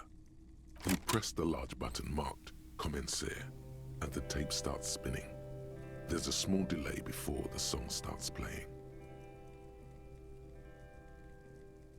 It sounds like someone's moving in the room, getting comfortable. Then the organ starts playing a simple, melancholic tune, echoing in the hallway. A lone singing voice joins in, telling you about the tiniest church in Cessons, surrounded by even tinier yard. You almost feel the seaside mist on your skin. It's mega sad. Within seconds, you know this is the one. The real shit you've been looking for. The one you trust your room to. This one tells it like it is. This is your tune. A click, then silence for a bit. Then the tape stops spinning. I think I could sing this. Of course you could sing this. You could take sad to a whole new level with this. And you already know the lyrics since you've listened to it like 1,000,000 times. Yup, they're all here.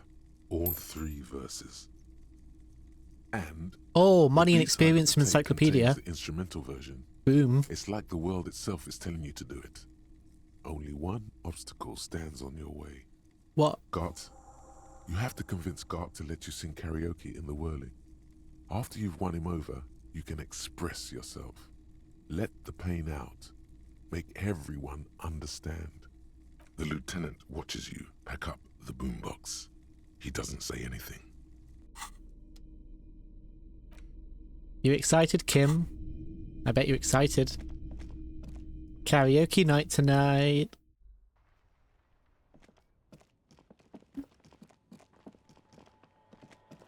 Oh, I haven't done karaoke in a hot while, actually. I need to go do that at some point. I need to go sing my heart out.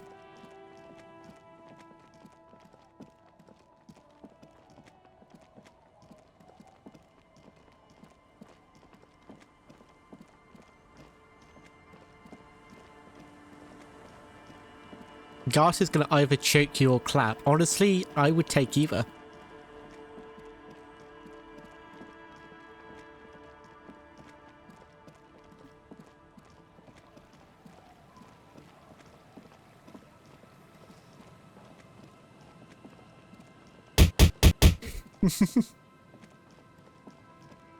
Oh no, don't bonk me.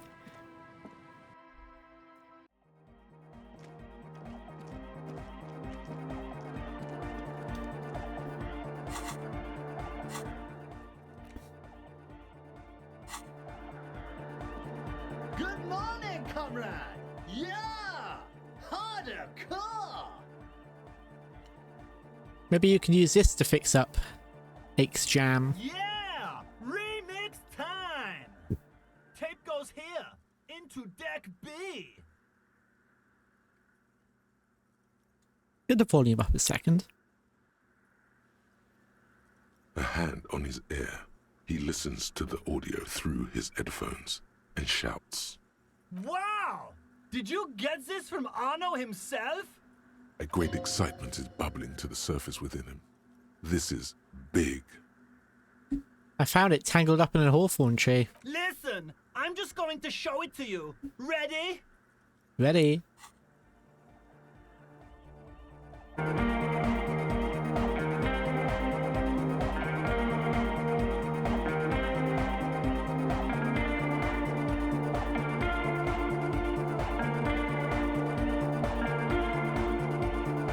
Wow! Here's that! The signs match perfectly!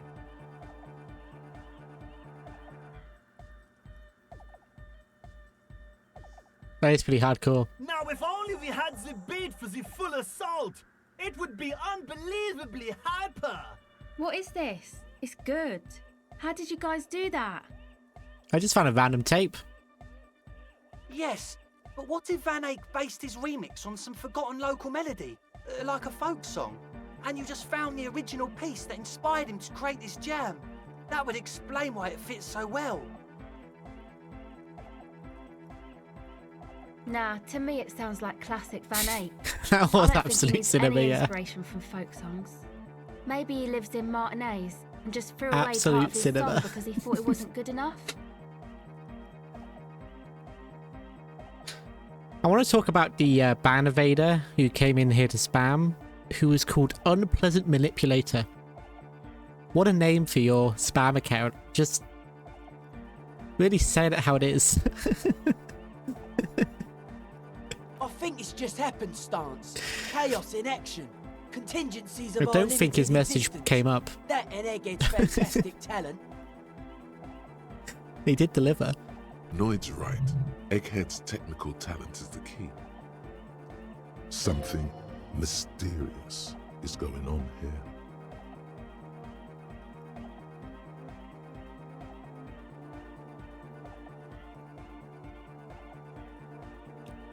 It is Egghead's incredible mixing skills. Be how it may, if it fits, it fits.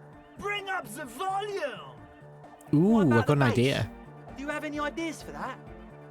A new fort. Yeah, I remember. You said it needs more bass. I think you might know the answer. What if we use that crazy sound assault from Suna's experiment? But how? What about that compressor Andre was setting up to achieve some sort of parallel processing? Don't be too hard on yourself if you don't figure it out. I think the jam's already pretty ultra. But it could be hyper hardcore.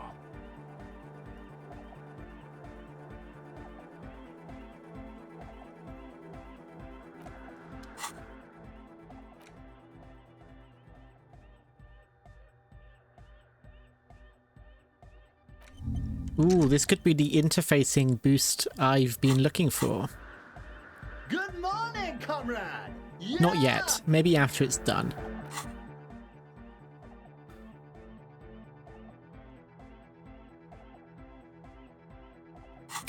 DJ Tequila Sunrise.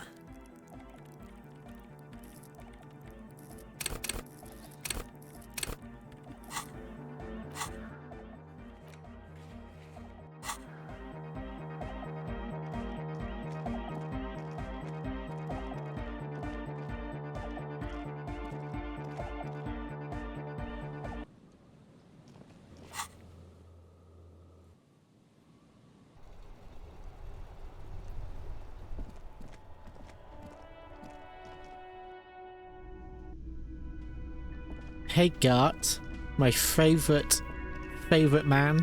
Hey, was there something Wait, who's you this? needed? Well, Hang on. Need to find out who this is. Hello, officer. Oh, Name's Gary. it's him. Boy, am I ever so grateful to you. But I'm not the only one who wants to thank Yeah, you. that is... Are we being catfished? That is not... Yeah.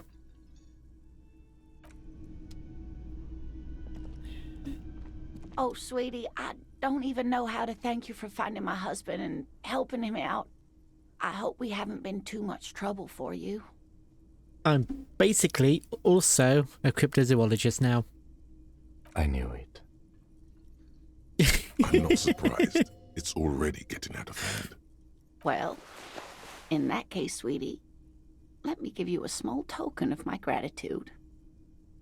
It's a tie, Mesk in origin. The pin is an antique, quite special to the cryptozoological community. The little silvery knob holding the tie together feels warm in your hand. It's in the shape of an avian skull with 8 eyes.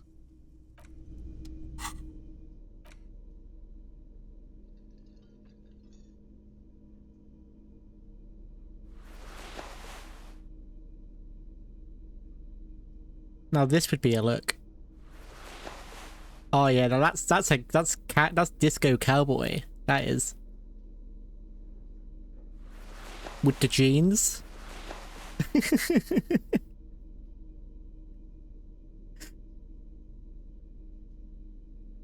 I'm sure this is what Kim meant when he said I have to dress nicer.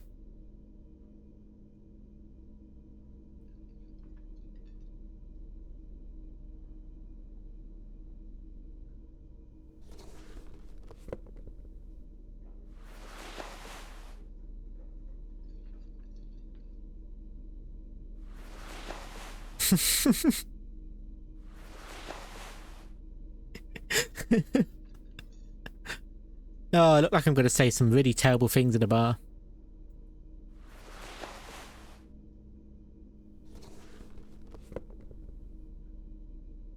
Yeah, I don't know why my pants are on fire. But also, I do know I can't abandon a horrific necktie. Even if this is just a better version of it. Oh god, it's just a better version of it. Yeah, sorry, horrific necktie.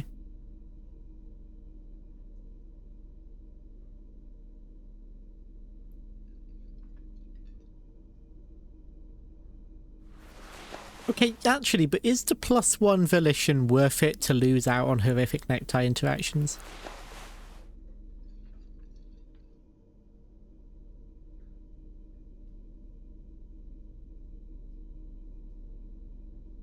I don't think it is.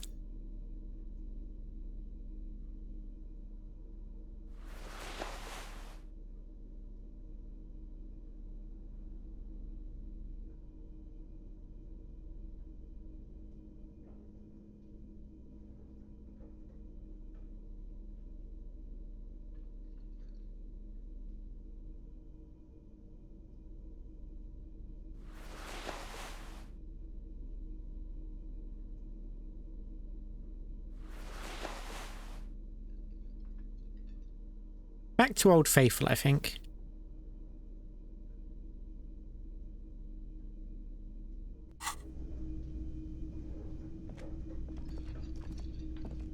I couldn't possibly shower thanks on you as enthusiastically as my wife has, but I am grateful for your assistance, officer. He tries to play it cool, remain professorial, but inside, this man is itching for some news on those traps. So I checked all the traps. Good. Okay. And one of them was empty. completely empty? Yep, there was nothing in the trap. No locusts, no phasmid. No locusts? No phasmid either? That's not ideal, but It just means the Insulindian phasmid is even more clever than we thought. Of course, more clever. yes, the Phantasmadeia picked off the locusts and escaped. This is good news, though we'll have to reconsider the design of the traps, make them more secure. Another trip to the reeds.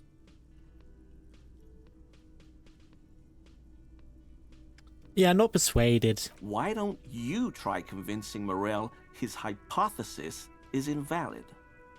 Thank you for the vote of no confidence, Gary. An officer.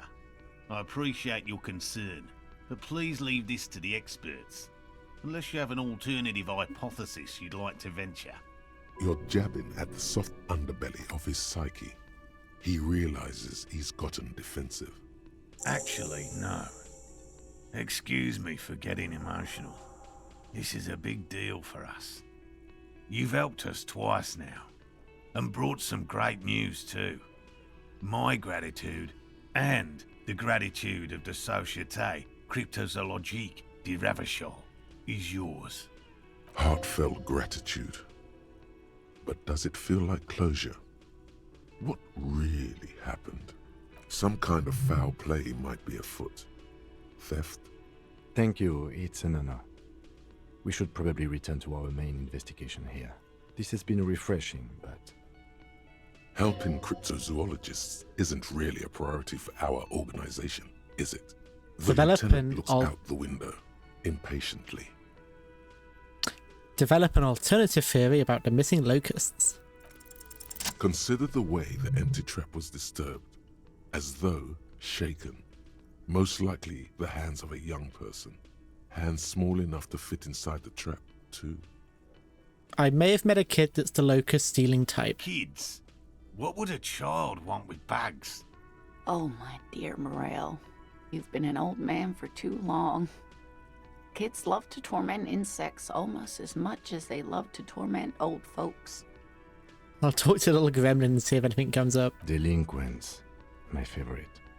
It doesn't sound like it's really his favorite. Oh, you've been such a dear to us. Please, let us know whatever you turn up. I have a feeling we're getting so close. Well, I see you've got all the help you need. I'll see you tonight at my place. Let's play suzerainty, but no more field trips for me. This is a slippery one. He may respect the law, but mostly wants to pass under the radar. You won't get a chance to talk after you walk out of here. He hasn't been particularly forthcoming before. He may well still be hiding something. After he's left, it's too late. The suzerainty players in the wild. Hell yeah. Really, Gary? We're getting somewhere here. I'd love to play suzerainty, but... Oh my god, a whole gang of suzerainty players. Lena, I'm sorry, but you're not getting anywhere. It was some kids. I know the little mutants around here. Leave anything out in the open and they'll steal it, even if it's bugs. I've only just noticed it says crypto fashion. Morale, it's been fun, really, but I need a bath and I have deliveries to handle. When this tea is done, I gotta run. No need to apologise, Geary. You'd be more than helpful. We'll have to take a rain check on that game of Sue's Reinty today, though. We're gonna follow this through. This dude looks evil. I really owe you one for getting us out of those reeds, officer. Finally got all that soot out of my hair. Name's Gary. Yellow Man. I mean, officer. I mean, that's not how you start a conversation. The lieutenant raises his eyebrows slightly. He takes out his notebook. Oh, you're fucked now, Gary. He's got his notebook out. Yellow Man? Feels significant somehow, him saying that. You should ask him about it later. Gee, Inland Empire, I wonder what that could possibly have meant. Not a lover of the great outdoors? I like nature, just not this bloody coast. It's mostly drunks and degenerates that come here. Sadly, I think I might be a drunk. Or a degenerate. Dark times will do that to good men. Serious question time. This man is no innocent. No one is. Is this your mug? My mug? Why would you think that? It seemed as if you were calling to it longingly. Oh, no, that's not... Why would I be calling to a broken mug? Did I mention the mug was found at the scene of a lynching? Okay, I admit it. I threw the mug away in the trash container behind the hostel. He had access to the trash. I know I shouldn't have, and I am very sorry, officer. That's suspicious. It actually You're was not his. going to find me, are you? Yeah, 20 real. Okay, I deserve that. And I won't do it again. You have my word. Bargain. I don't know what got into me. Stuffing my garbage in another man's property. I've been having trouble at work lately. The Koikos are price dumping us out of competition. What did you do, Gary? Nothing. Just answering some questions. Helping out the law. Here we go. Start pumping that sweet info. How did you get into the trash container, Gary? I know a guy who works with the trash collection services. CS Municipal. He gave me a master key for the trash containers of Martinez. Where all of the evidence was thrown away. Why do you need to get into everyone's trash? So I can use the Whirling's trash compactor to store my own stuff. Garbage disposal is expensive as hell. The damn Bohemians run it like a mob. I'm sorry, okay? I thought I could cut costs. I shouldn't have. I shouldn't have disgraced myself. Disgraced? No need for the histrionic, sir. It was, after all, just a trash container. He studies his reaction. Gary doesn't answer. Gary, did you put the clothes of a murder victim in that trash container? Officer, please. Let me explain. It's not like that. Do. I was only cleaning up. I live right across the yard from where he was hanged, and I saw him stripped naked. All the clothes lying around in the yard, smelling. People are animals, you know? God, I'm cracking these cases. Like, left, right, and center. I'm fucking nailing it. Especially compared to the first episodes of this. I spent like fucking 3 streams just walking about like an idiot. What happened? Then I came out to clean up the rags because no one else would. I put them into the Whirling's trash, along with a broken mug, admittedly. Okay, I was coming to throw the mug away, and, well, I threw the mug there and the clothes too. Right. It was just civic duty. Exactly. That's exactly what it was. Civic duty. You wouldn't know anything about the victim's missing armor, would you? Armor? No. I mean, yes. Of course. I know he was wearing armor, but I don't know anything about it. There's something going on here. You should observe him more closely after this topic is concluded. Let's move on for now. I hope I could help your investigation, in my small way. Do you know anything about the man hanged behind the whirling rags? I told you everything I know, sir. I'm truly sorry for the mug, but I have nothing to do with that. He's not feeling too comfortable in his own skin. Odd, I'd say. You were surprised to see my colleague, Lieutenant Kitsuragi? Not many Sealites here, or anywhere, other than Sail. I meant no offense, truly. Do you remember how, when we met Measurehead and I said the next racist will be a really good one? Yes. Well, this is that racist. He gestures towards Gary as though he was presenting a work of art.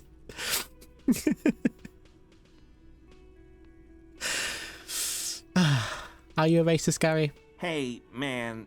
He blushes. All I meant was there are not many Sealites around here. I'm like, just oh stating a no, fact. no, don't call me a racist, no.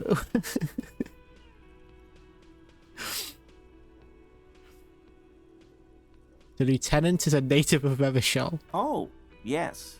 Of course he is. I was just speaking about his connections.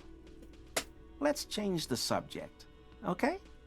Are you a cryptozoologist too, or are you a fucking crypto-fascist, whatever that is? No. I help Morel with research sometimes, and I've learned some things along What the the way. fuck is a crypto-fascist? But I don't Is this a usually go in term? for picnics like this on my own.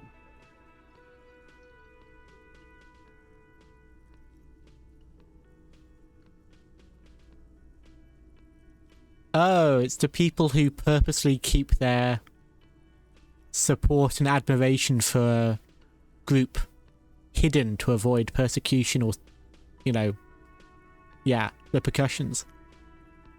So this dude probably is like a fucking racist, fascist dude. He just doesn't, as it's evident from his conversations, I suppose.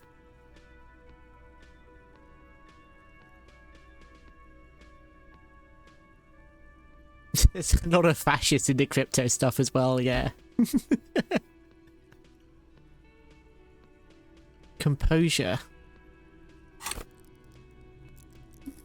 I'll come back for you, Gary. I reckon you stole the armor because you thought it was cool. What is this? Hang on. There's stuff I haven't looked at. Master Investigator, you just can't keep yourself away from locked and hidden places, can you? It is my duty as a cop to investigate every square inch of this world. Attaboy, the world's secrets were made for you. Ooh. They wait patiently for you. Yet another fort. My head is so full of forts. How exciting. I'm guessing I need another skill point for them.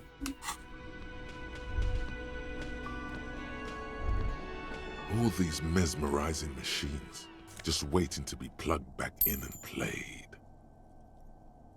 Run your finger across the dust of the white Diora machine. Feels like it might jump back to life any moment. The lights illuminating the white-robed woman. How about we fire one of these bad boys up and play some ball? You can't fire them up. They are broken. Only that one machine in the main hall works. The Royalist Pinball. He looks away. What a dumb name. Royalist Pinball. If they weren't broken, he would kick one of these machines about now. Think. Kim Kitsuragi. It's strange that he doesn't like pinball. Kim here is Oh, a no. Seolite. No, I'm being His racist. people are incredibly dexterous, and they all love pinball. No, Matter I've of become racist myself. Us? Guys? Harry, no! Stop. Harry! This is a failure. I'm failing and I'm going to stop. Okay. I don't like pinball because I had to learn to play it for an undercover job at a pinball ring. And it's a lame, boring, and unchallenging game. There. We can move on now. Super. Tip-top. This went pretty well, all things considered.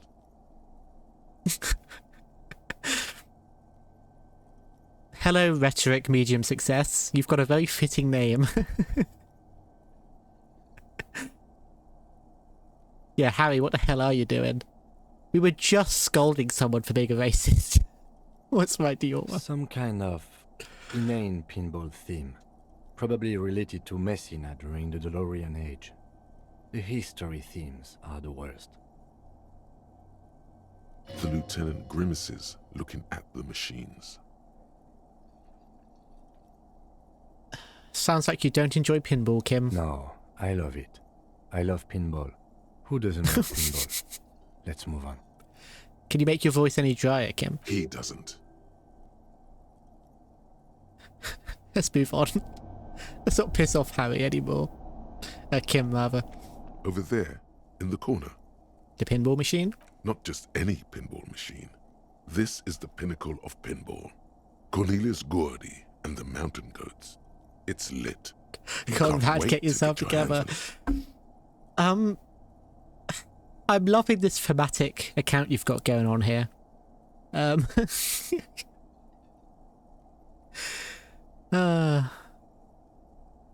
You see what I'm seeing?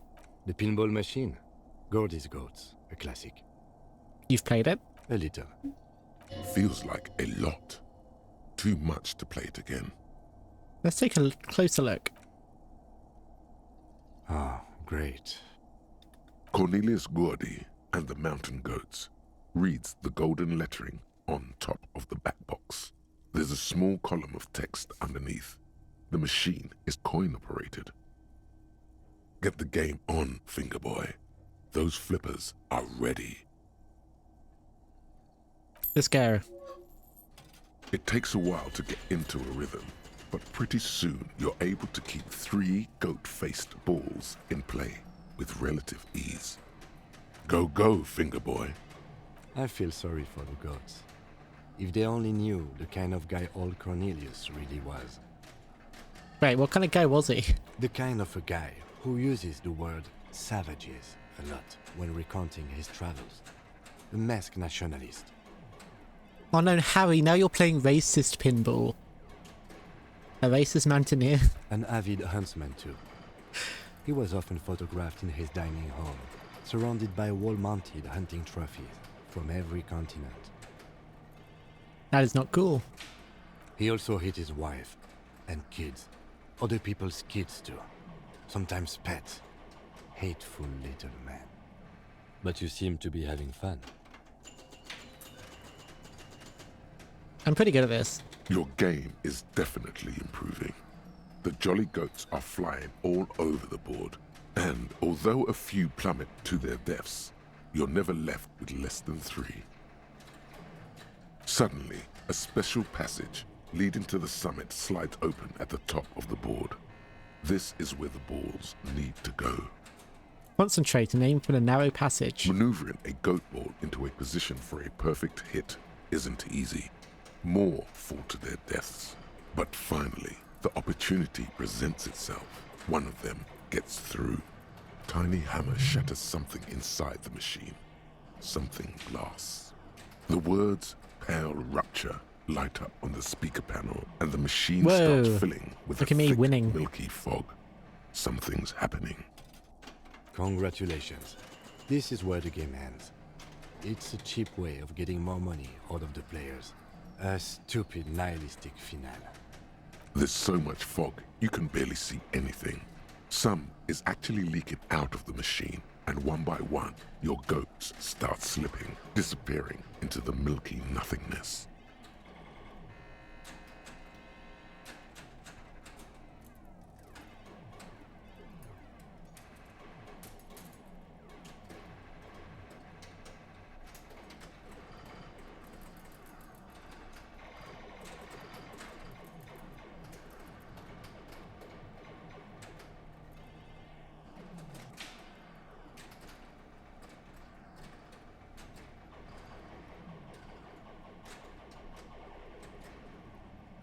Lucky goats.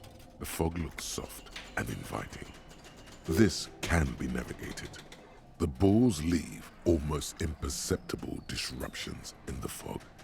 Use them to calculate where they hit next. You're down to your last goat, going mostly by sound. Eyes are useless at this point, but that goat is something special. 5 times you snatch him back from the jaws of death.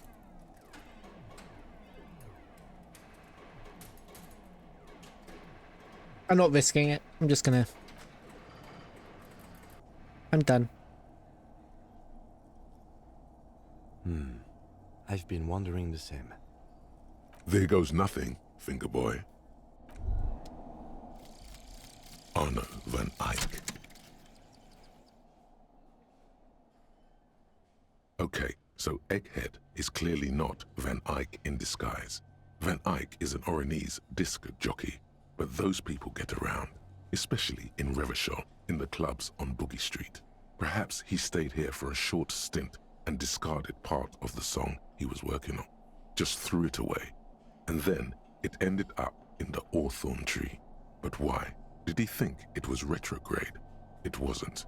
Perhaps he caught a glimpse of the future and did not want for it to arrive just yet. Perhaps the city whispered the top line to him and he was frightened by it.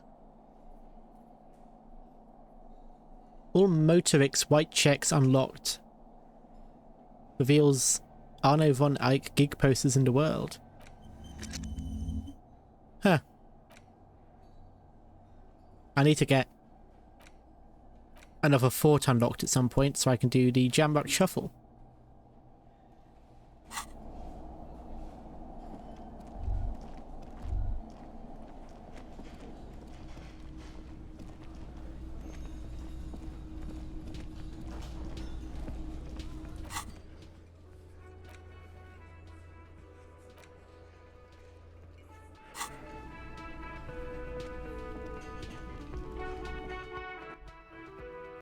I do try to avoid interacting with Kuno, but I think the time is now. Von Eyck, totally transcendent. You see a set of tire tracks in the brown slush that covers the plaza mosaic. Yeah, I'm pretty sure this was me. The tire tracks were left here by an unknown event that took place some days ago. It's a message, written in the language of burnt rubber. Some of that rubber stuck to the tiles right in front of the whirling in rags. This is point A. The driver started there, Yeah, it looks like the kind of thing I would do, honestly. and then accelerated straight into the fence, left a hole big enough for the Franco-Nigerian cavalry, according to the cafeteria manager. Why that pang of guilt again? The driver proceeded to back out of the yard, barely stopping before hitting the adjacent building, before heading south. Must have been in a hurry. This is why I started off with my motor carriage before sinking it into the sea. No wonder the cafeteria manager seemed frustrated when he was giving us directions to the yard. Well, you did provide us with a very convenient access point to the crime scene. Hell yeah, I did. All as planned. You missed a good show before. A kid came by and completely fucked the tree to pieces. He fucked the tree up! Fucked it good! It was porno!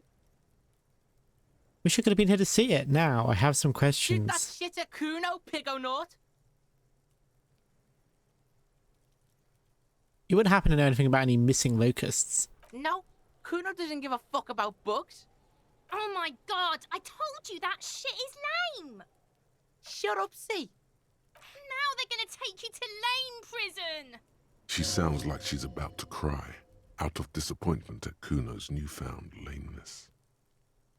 And no one's lame here. What happened? Deny everything, Kuno. You need to lawyer up. Kuno's not gonna say anything without his lawyer present. There's definitely something going on here. Remember his pig's head shack? You should check it out. I found Shack. You found Kuno's secret door to Kuno's secret shack. It was closed for 5,000 years. How the fuck did you get in?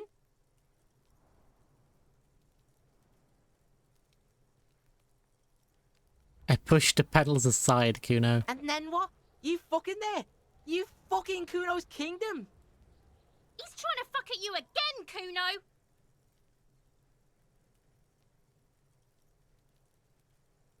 What's with the tube of magnesolum, Kuno? It's a vitamin pig. Don't you know anything? He looks at you as if you just pointed at the sun and asked what it was. You could use some. It's magnesium, right? Yeah, it's the mag. You fucking need that shit to stay on top of your game. Kuno goes through like a tube a day, rips mag like a motherfucker, and you could use a bottle. This explains so much. Oh, don't teach him, Kuno. He's gonna use it against you, Kuno. It's just magnesium, don't mystify it. You're not getting this, pig. It completely takes away the hangover. It's like you didn't do anything. Like you stayed home playing with your choo-choo. Fuck you, pig. Don't do mag. You're gonna OD and you're gonna fucking die. What's with the pig head? Oh, that? Kuno decapitates pigs. That's just a Kuno demo tape.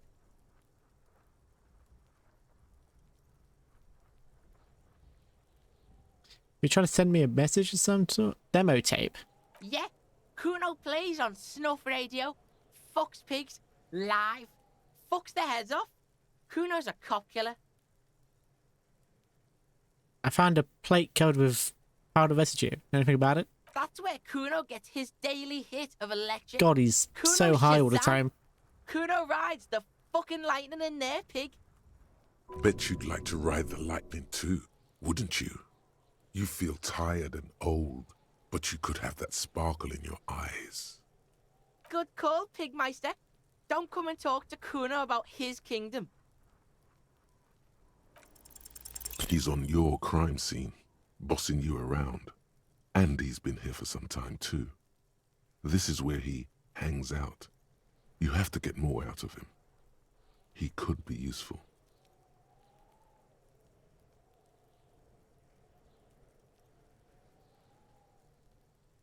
Can you turn down the Kuno for a moment? Trying to fuck at the Kuno. Trying to fuck at me. Trying to fuck. Kuno only gets higher. It's faster, faster, faster.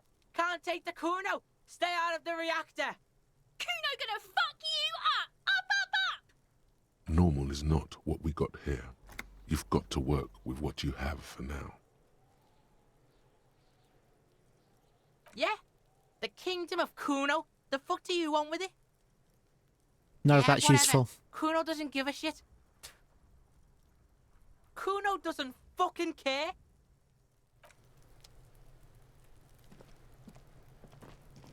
You seem a tiny bit more Kuno, level-headed. He's getting pretty close to me. Come to snuff my shit out, I think. Looks like it's time for me to go, Kuno. Pig's come to take me in. She means it. The fear is real. Just want to ask you some questions. I'm going away for a long, long time, Kuno. Going away for life. What's going on there? Fuck are you trying to pull, pig?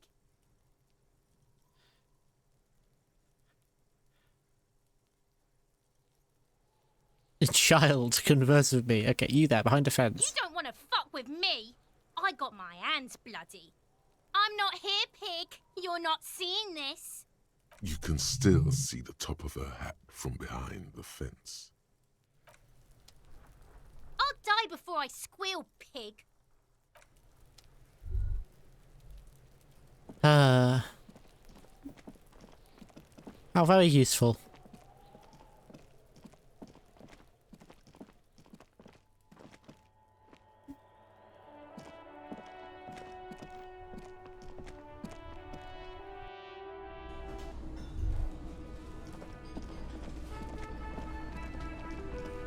Oh shit, he's gone. Hey, was there something you needed? I need to sing karaoke now. No, you don't. It's not happening. He tries not to look at you.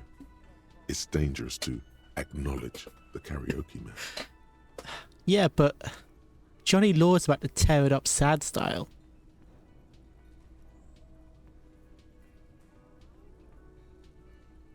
The whirling doesn't need more sad style.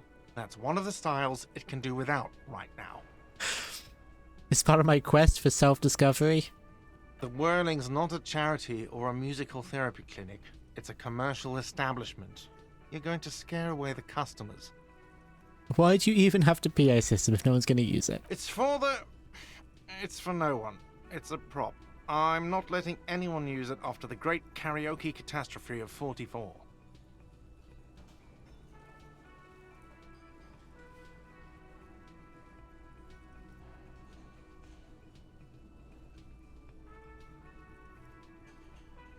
What happened in 44? A lot of people got killed because some arsehole wanted to sing karaoke.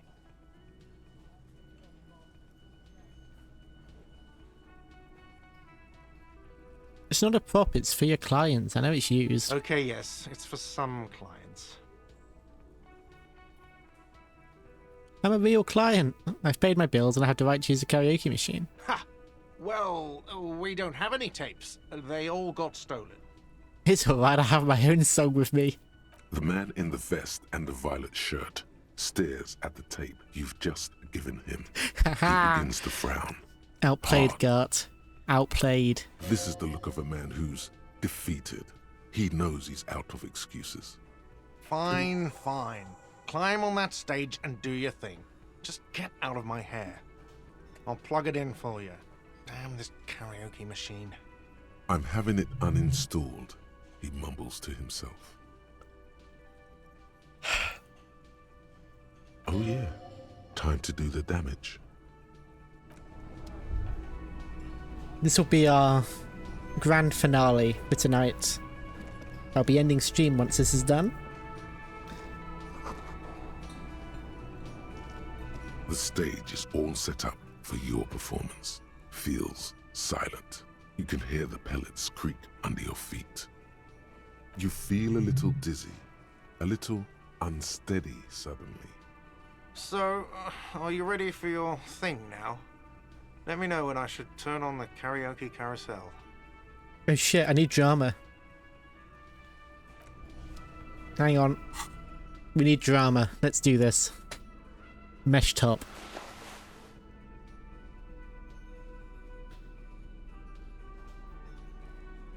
Party Dragon Silk Robe. Oh, hell yeah, dude.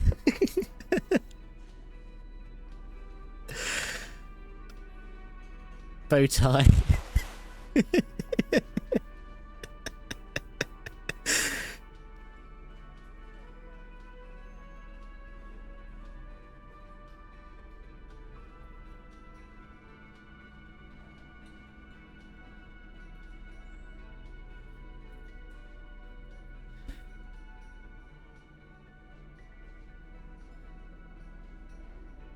And listen, just for to complete the look. There you go.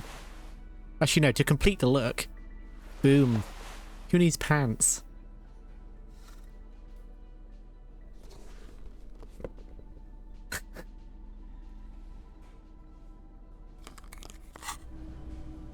Now, this is a man who can do karaoke. The stage is all set up for your performance. Feels silent. You can hear the pellets creak under your feet. You feel a little dizzy, a little unsteady suddenly. So, are you ready for your thing now? Let me know when I should turn on the karaoke carousel. 92%. We're in it now.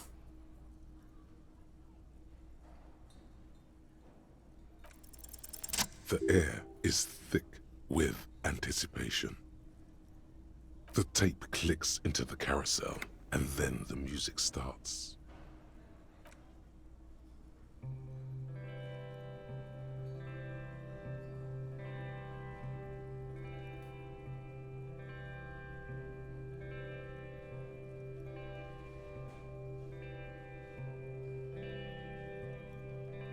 I would often go there,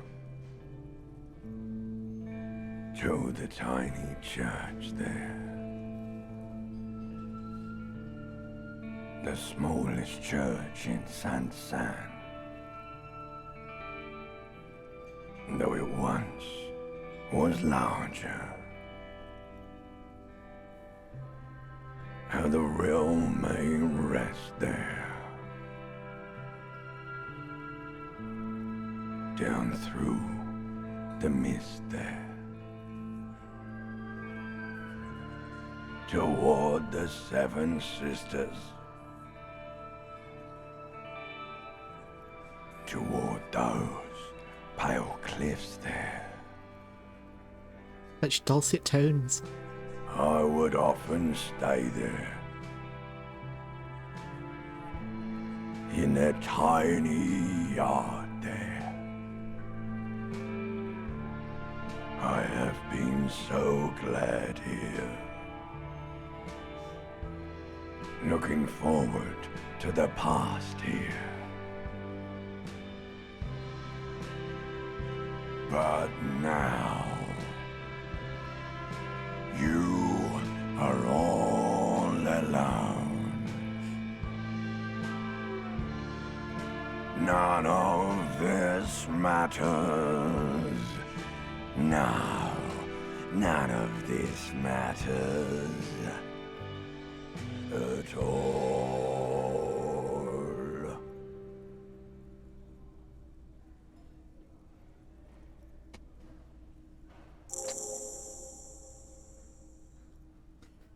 Ancient reptilian brain, you did a good job.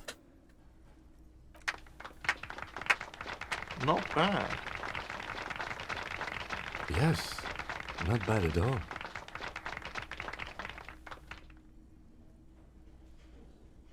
Thank you. I don't need big crowds. I just need my friends. Okay, yes. I'm going to unplug the microphone, so you can get off the stage now. Ah, what a beautiful, beautiful finale for today's stream.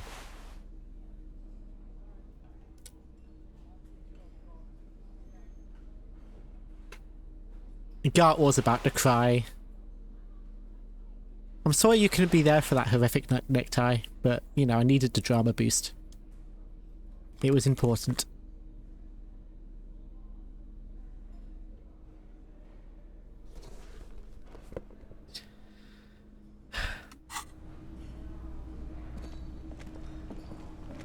How's that for a stinky hobo cop, eh, Kim?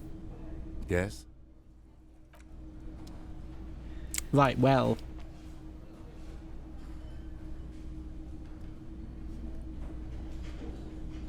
Shall we find someone to raid?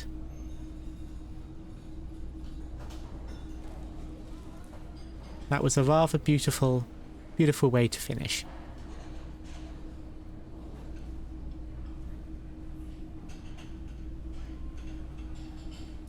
I'll tell you what.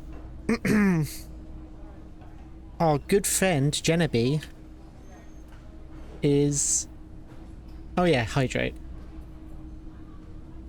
Anyway, our good friend Genevieve is celebrating 8 years of being on Twitch. Ooh.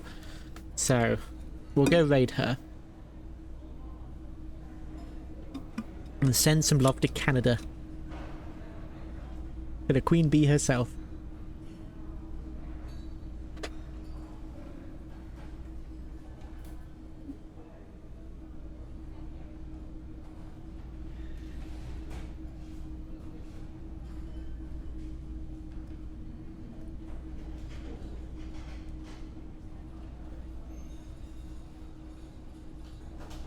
Until our next Tequila sunrise. Good night.